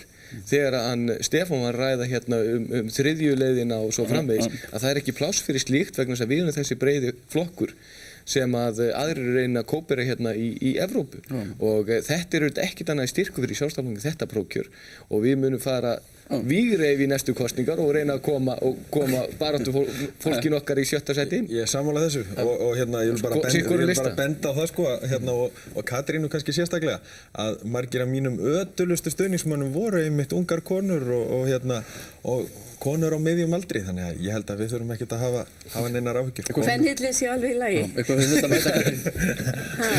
Nei, ég bara vona að þetta sé rétt hjá þeim. Já, vona líka að við möttum að vinna vel saman. Það skiptir mest máli. Sigurður Kári Kristjánsson, fólk sem ætlar sér þingsæti fyrir Sjálfstæðisflokkinn og á nú góða von í það. Við höldum hér áfram og tölum NATO. Ég er lok þáttarins NATO-fundin í Prag.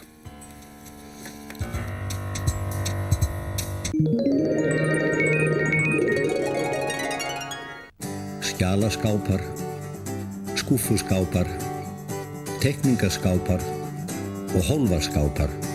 Þú finnur réttur lausnina fyrir skrifstofuna hjá okkur. Beistley, einfallega betri. Betko og Mattísen, Bæjarhrauni 10, Hafnarfirði. Ef þú kaupir Sony breiðtjaldsjónvarp og heimabíó, gefur Sony þér sannkallaða DFD veislu. 10 stórmyndir á DFD í kaupæti. Það er bara eitthvað við það að eiga Sony. Þú færð Sony hjá Radionust, verslunum BT og Sony-setrinu. Til hamingju, þú hefur unnið Rúm. Jólaleikur Listadún Marko í fullum gangi fram að jólum. Þeir sem kaupa vörur fyrir 75.000 krónur eða meira fá vinning. Gjafabréf, koddar, sænguvérasett, stólar og Rúm. Allir fá vinning og engin núll. Listadún Marko. Hvað er fegurra en Íslands sýn? Metsölubókin Íslands sýn er einn glæsilegasta ljósmyndabók sem út hefur komið. Þingvallavatn. Fremstu náttúruvísindamenn okkar lýsa mótun Þingvalla í stórkostlegri og vandaðri bók. Saga heimspekinnar. Áhugaverð og aðgengileg bók sem greinir frá kenningum merkustu heimspekinga Vesturlanda. Eiguleg stórvirki frá Eddu. Oracle viðskiptalausnir frá Skýr. Þetta á umræðu Atlantshafsbandalagið, hlutverk þess og stöðu svona í ljósi þessara mikla fundar sem var haldinn í Prag. Það voru vist einhverjir Íslendingar sem að gera þau mistök og kaupa sér hópferð til Prag núna í vikunni og komu bara að lokaðri borg. Ég var reyndar að hugsa að kaupa ferð en ég er mjög fegin að ég hafi ekki gert það.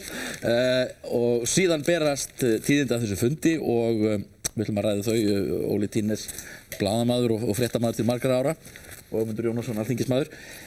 Tíðindin koma til dæmis hér á forsíðu Morgunblaðsins. Umbreyting Atlantshafsbandalagsins samþykkt á leiðtogafundi í Prag, stærra, sterkara, sneggra bandalag.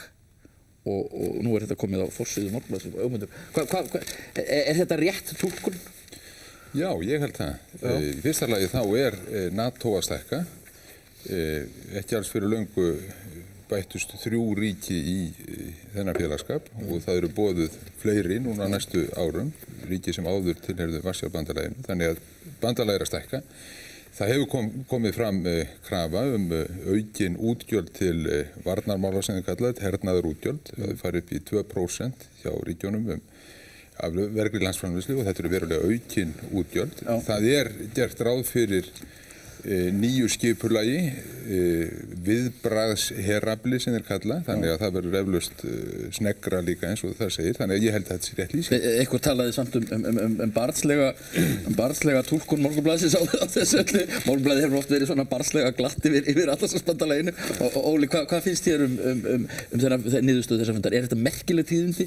Þetta eru merkileg tíðindi að því leyti til að sko, þarna var eiginlega í fyrsta skipti frá því að kommunismi hrundi sem að þeir byrja að skilgreina bandalagið upp á nýtt. NATO byggðist upp á hérna breiðfylkingu þúsunda skriðdreka og stórskotaliðs og orrustuflugvéla sem að hérna áttu að vera viðbúin að bregðast við hættunni úr austri. Nú svo hætta svona mestuleyti liðin hjá, allavega í bili. Og NATO, hinu hefðbundna hlutverki sem NATO hefur gegnt síðastlega 50 ár, því í rauninni lokið, þannig að bandalagið þurfti að skilgreina sig upp á nýtt. Og það verður þess vegna til dæmis þessi viðbragðsherafli að hann nöðsynlegur, þú ferð ekki með hérna breiðfylkingu 1000 skriðdreka gegn hérna Osama bin Laden, þannig að bandalaginu var nöðsynlegt til þess að viðhalda sjálfu sér. Ég ekki alveg sammála Óla Tínus þessa sögutólkum vegna þess að ég held að þessi þróun hafi hafist miklu fyrr. Og í rauninni fyrsta skrefið stigið til þessarar endur skilgreiningar á leiðtogafundinum í Washington á fyrirhluta árs 1999. Þar áskilja NATO-ríkin eða NATO sér rétt til þess að bregðast við yfirvofandi hættu eða ógn sem að NATO talin stafa af ríkjum eða hópum langt utan landamæra NATO. Nú þetta sjónarmið áréttað, en það gengir lengra. Það talað viðbragðsherafla, en honum má beita... Þetta 20 og eitthvað þúsund manna herlið sem að samkvæmt núna nýjustu samþyktum má beita hvað sem í heiminum. Já, og það hugmyndin og ekki nóg með það, heldur núna talað það og lögð áhersla á að honum megi beita sem fyrirbyggjandi aðgerð til að koma í veg fyrir að ógn skapist. Og þá erum við komin inn á þessa braut að þau ríki sem ráðandi í NATO, það náttúrulega fyrst og fremst Bandaríkin, að við munum lúta þeirra svona dómgreind á sviði heimsmárana ef að þau vilja losa sig við Saddam Hussein eða einhvern sem að þau telja vestrænum ríkjum stafa ógna við vestrænum hagsmunum, að þá leyfilegt samkvæmt þessum texta að beita herstyrk NATO. Og eins og forsætisráðherra Íslands, Davíð Oddsson sagði í sjónvarpsfréttum í gær held ég hafi verið, að þá gildir lögmálið einn fyrir alla og allir fyrir einn. Þannig að við erum að undirgangast forræði Bandaríkjanna í ríkari mæli en við höfum gert áður. Það rétt, Óli? Já, Bandaríkin hafa náttúrulega alltaf verið leiðandi afl í NATO en það eins og Ögmundur segir að þarna, þetta skilgreining sem að hérna George Bush hefur tekið upp að Bandaríkin hafi rétt til íhlutunar. Þarna verið að útfæra þetta og með 5. klásúlunni einmitt og það núna að fara út fyrir sitt hefðbundna áhrifasvæði. Þeir getur þess vegna sendt til Indónesíu eða eitthvað svoleiðis. En ég held að það hefur verið talað til dæmis sem hvort að NATO sé yfirleitt nauðsynlegt lengur þegar ógnin úr austri svona mestu horfin. Já, það náttúrulega stórspurning. Já, og ég held að það sé alveg tvímælalaust. Nú satt við að sjá með bresku fræðimaður mjög virtur, Christopher Coker hérna í haust og talaði að NATO yrði ekkert annað en einhver skel af sjálfur sér. Ég veit ekki, menn við svona nýjustu atburðir virðast kannski ekki reyna stóðum til það. Já, hvernig vilja menn að ríkin bregðist við? Jú, það núna til dæmis verið að knýja þessi nýju ríki sem komu inn í NATO, Pólland, Ungverjaland, Tékkland sem þegar eru komin inn, til þess að stórauka framlag sitt til hermála. Pólverjar til dæmis hafa verið knúnir til þess að kaupa 48 orrustuvélar á 3,8 milljarða bandaríkjadalar, það eru 350 milljarðar íslenskir.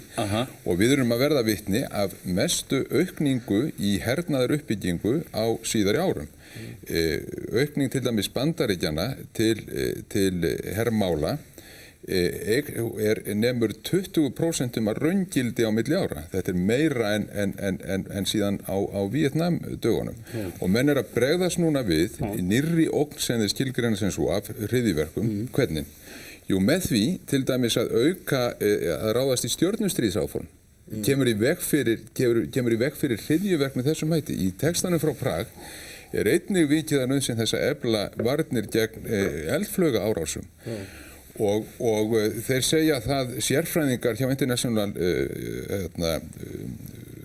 Institute for Strategic Studies að þessi breyting sem að verða í hernaðarstefnu Bandaríkjanna að hún verði þess hugsanlega valdandi að knýja þjóðir sem að áður voru að slaka á í vígbúnaður uppbyggingu eins og Kínverja til þess að stóra auka hernaðar útgjöld og það sem ég að segja þetta að þetta svona ákveðin mótsögn sem við stöndum frammi fyrir. Annars fyrir að segja menn, ógnin af hinu hefðbundna herveldi sem býr yfir skriðdraugunum sem Óli Tínes lýsti hérna og eldflaugunum svo framvís, hún ekki lengur til staðar. Ógnin núna allt önnur, það eru hryðjuverka, samtök og svo framvís, en við erum að bregðast við með því að stór auka útgjöld heimsins til hermála. En hafa talað um að... En það nú sko, þegar að til dæmis eins og pólvera með orrustuþotnar og þetta allt saman, að þessi lönd eru mjög í rauninni vanþróuð hernaðarlega.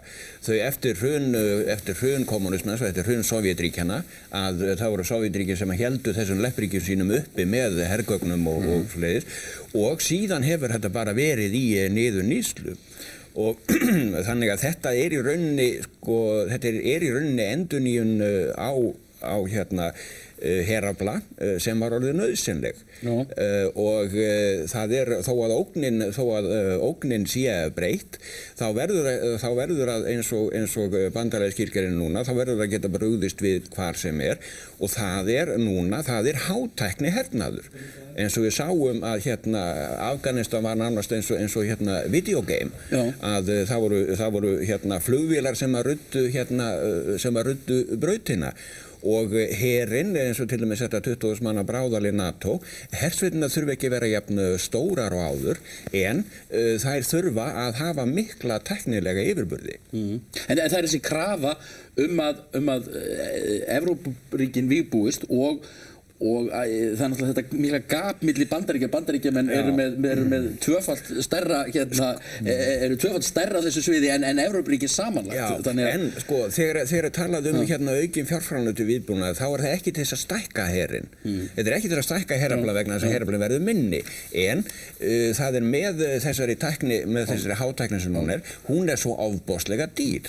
Reyndar eru Bandaríkjamenn að fjölga í herliði sínu líka. Þannig að þó að það sé rétt innan NATO að þá sé beinist fjármagnið inn á en af hverju vilja menn auka vígbúnað? Ég segi það, þetta nú það sem við viljum og það sem ömurlegt við þetta finnst mér og dapurlegt, það að Evrópuþjóðir og þá ekki síst Íslendingar skuli leggjast marflatir undir þessi hernaðar áform Bandaríkjanna og ef við lítum aðeins í eigin barm þá það nú svo að við verjum til þróunaraðstoðar 0,11 til 0,12% af vergri landsframleiðslu. Þetta langt fyrir neðan það sem að Sameinuðu þjóðirnar höfðu áður samþykkt að þjóðir skyldu sleppa að 0,7%. Danir eru kringum 1% og Norðurlandaþjóðirnar talsvert fyrir ofan okkur.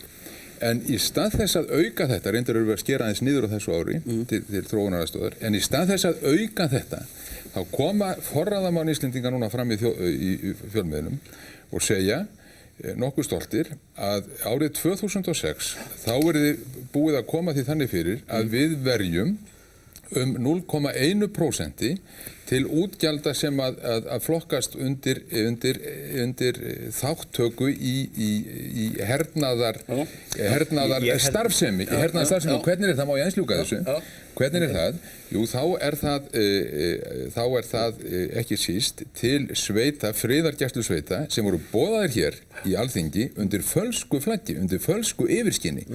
Menn töldu sig vera að styðja það að Íslendingar tækju þátt í starfsemi á vegum Sameinuðu þjóðanna, friðargæslustarfi á vegum Sameinuðu þjóðanna, en núna farið að skilgreina. Já, alls ekki hitt. Og nú farið að skilgreina þetta undir væng NATO. Þetta nokkuð sem að menn hafa aldrei viljað lega samþykkja. Ég get nú ekki fallist að það hjá Ömundi að Evrópuþjóðir sé að leggjast marflata fyrir hernaðarstefnu Bandaríkjanna. Evrópuþjóðir bara gera sig grein fyrir að þeirri nauðsyn að eiga sterkan og snöggan herafla. Þannig að það ekkert Bandaríkin sem að endilega knýja á þetta og Bandaríkin ekki meina að það ekki hægt að tala að Bandaríkin sem með einhverja hernaðarstefnu. þau eru með her til þess að nota í neyðartilfellum, en Bandaríkjamenn er ekki með neina hernaðarstefnu að leggja undir sig heiminn eða neitt slíkt. Ertu nú alveg vissum að segja þetta? Til dæmis gagnvart því sem er að gerast í Írak, þar sem er ásælast auðlindir sem þar er að finna og hafa gengið náttúrulega mjög langt í því að knýja þjóðir heims beinlínis til fylgispektar við sig innan og utan Sameinuðu þjóðanna. Og það er mjög fróðleg lesning sem að bæði hefur komið fram hjá Ramsey Clark, fyrrverandi dómsmálaráðherra Bandaríkjanna, og öðrum sem að hafa kafað í atkvæðagreiðslunum árið 1990 í öryggisráðinu, þar sem að ríki voru beinlínis beitt þvingunum til þess að fallast á áform Bandaríkjanna, og hið sama var að gerast núna. Bandaríkjamenn komist ekki eins langt, en þetta er svo stefna og það er áherslu sem eru upp af þeirra hálfu. Bandaríkin eru náttúrulega í krafti þess að vera síðasta risaveldið, að þá hafa þau áhrif og þau beita þeim.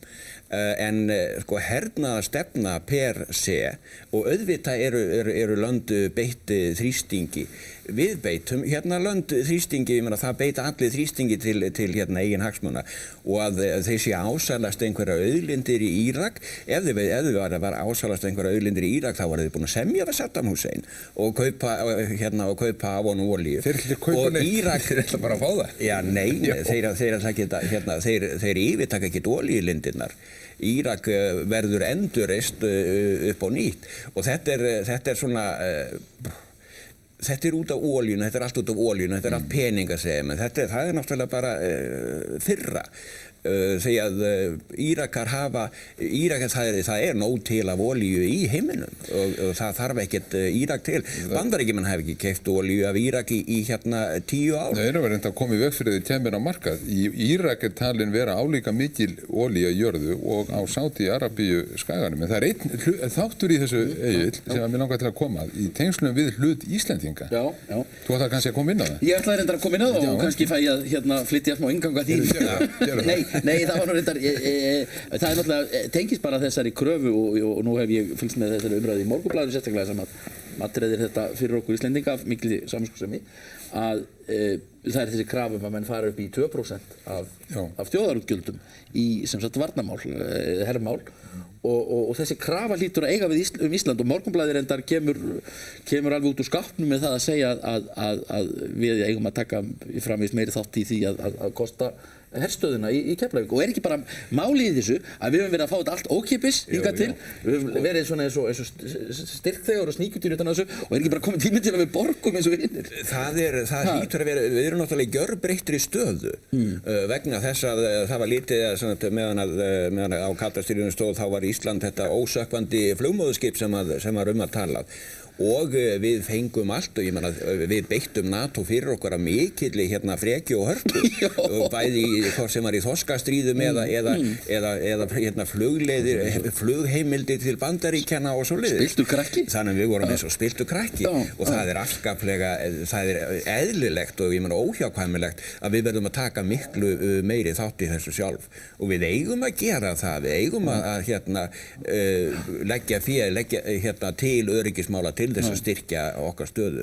Ef að til dæmis varnarliðið færir úr Keflavík, þá þarf ekkert ægilega stóran her til þess að hertaka Ísland. En nú segir Ástþór að ég fara að reyna íslenskum flugvélum, en sko bara reiknistæmi, sko ef við eigum að fara að borga 2% af landsframleiðslu í hermáli er ekki það sem er mælikvarði, að þá erum við komin með það eru hvað 10 milljarðar á ári eða eitthvað svoleiðis. Menn er að tala um það að þau fara upp í 800 milljónir núna 2006, að það verið konur upp í 0,1% af vergri landsframleiðslu. Sko mér finnst þetta að í fyrsta lagi þá lít ég nú svo á að við séum ekkert að fá fyrir okkar snúð í þessu hernaðar bandalegi. Reyndar tel ég að það sem að við gerum fyrst og fremst að skaðast að þessari samvinnu vegna þess að við erum að undirgangast forræði hernaðarstórveldis og við erum að koma fram á annan hátt í heiminum. Okkar framlag á að vera í þágu friðar og uppbyggingar og stuðnings við þróunarríki. Það þýðir bara ekkert, það þýðir ekkert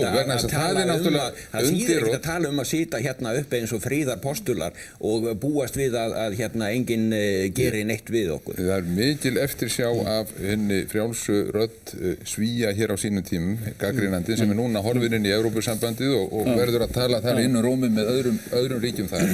En það sem að þú segir, Egill, finnst mér nokkuð til í þegar þú segir, já bara aðeins þetta, mér finnst nokkuð til í því þegar þú segir, eigum við ekki að taka þátt í því sem að aðrir leggja fram, eigum við ekki á samsvarandi hátt að leggja okkar á mörkum. Mér finnst þetta sjónarmið út af fyrir sig og nú erum við að átta okkur á því hvað það raunverulega þýðir að vera þáttakendur í þessu. Hins vegar finnst mér íslensk stjórnvöld komin út á mjög hálan ís þegar þau skilgreina flugfélög, borgaralega stofnanir hér sem hluta af hernaðarsamstarfi NATO-ríkjana og mér finnst undarlegt að þessi bæði Atlanta og flugleiðir skuli undirgangast þetta og mér finnst mjög alvarlegir hluti verið að gerast innmitt í því samhengi og kallar á miklu frekari umræðun og hafa menn verið hneftir hér í varðhald og sæta ámæli fyrir að vísu mjög dómgreindarlausar yfirlýsingar finnst mér, en við skulum gæta að okkur að einu að hér eiga að vera mannréttindi og við eigum að virða allar skoðanir manna og ef að menn ætla að andæfa hernaðarhyggju þá eiga þær að fá að gera það. 10 daga gæsluvarðhald að sjálfsögðu eiga menn að fá að andæfa en það verður að vera innan skynsamlegra marka. Það auðvitað mega menn vera á móti þessu. Þú situr ekki í fangelsi, Ögmundur, og það setur þig enginn í fangelsi fyrir þína skoðanir en ef að menn fara yfir strikið þá verður náttúrulega að taka í töfuna. Mér finnst þeir sem hafa farið yfir strikið er vissulega þessar yfirlýsingar þessa einstaklings en ég ætla nú samt sem áður að skoða þau mál mjög rækilega og það er mjög mikilvægt að mannréttindasinnar og friðarsinnar fylgist mjög vel með því sem er að gerast en þeir sem hafa farið yfir strikið að mínu mati líka það eru NATO-ríkin með Bush forseta í broti fylkingar og því miður Íslands stjórnvöld sem hafa sýnt að dómgreindarleysi að gera hér samninga við borgaraleg fyrirtæki á borð við flugleiðir og Atlanta að taka þátt í hernaðarstarfsemi NATO. Það finnst mér dómgreindarleysi. Ég er algjörlega ósammála því. Það kann ekki alveg forsögun en þetta er örugglega gert að mjög athuguðu máli og þetta er bara hlutur sem við verðum að gangast undir til þess að viðhalda okkar sjálfstæðu öryggi. Já, þetta er búið í dag. Búin að vera mikið prógram og tími til að fara út í góða verið. Óli Tínes, ég þakka þér kærlega fyrir komuna, Ögmundur Jónasson. Við verum hérna aftur að viku liðinni.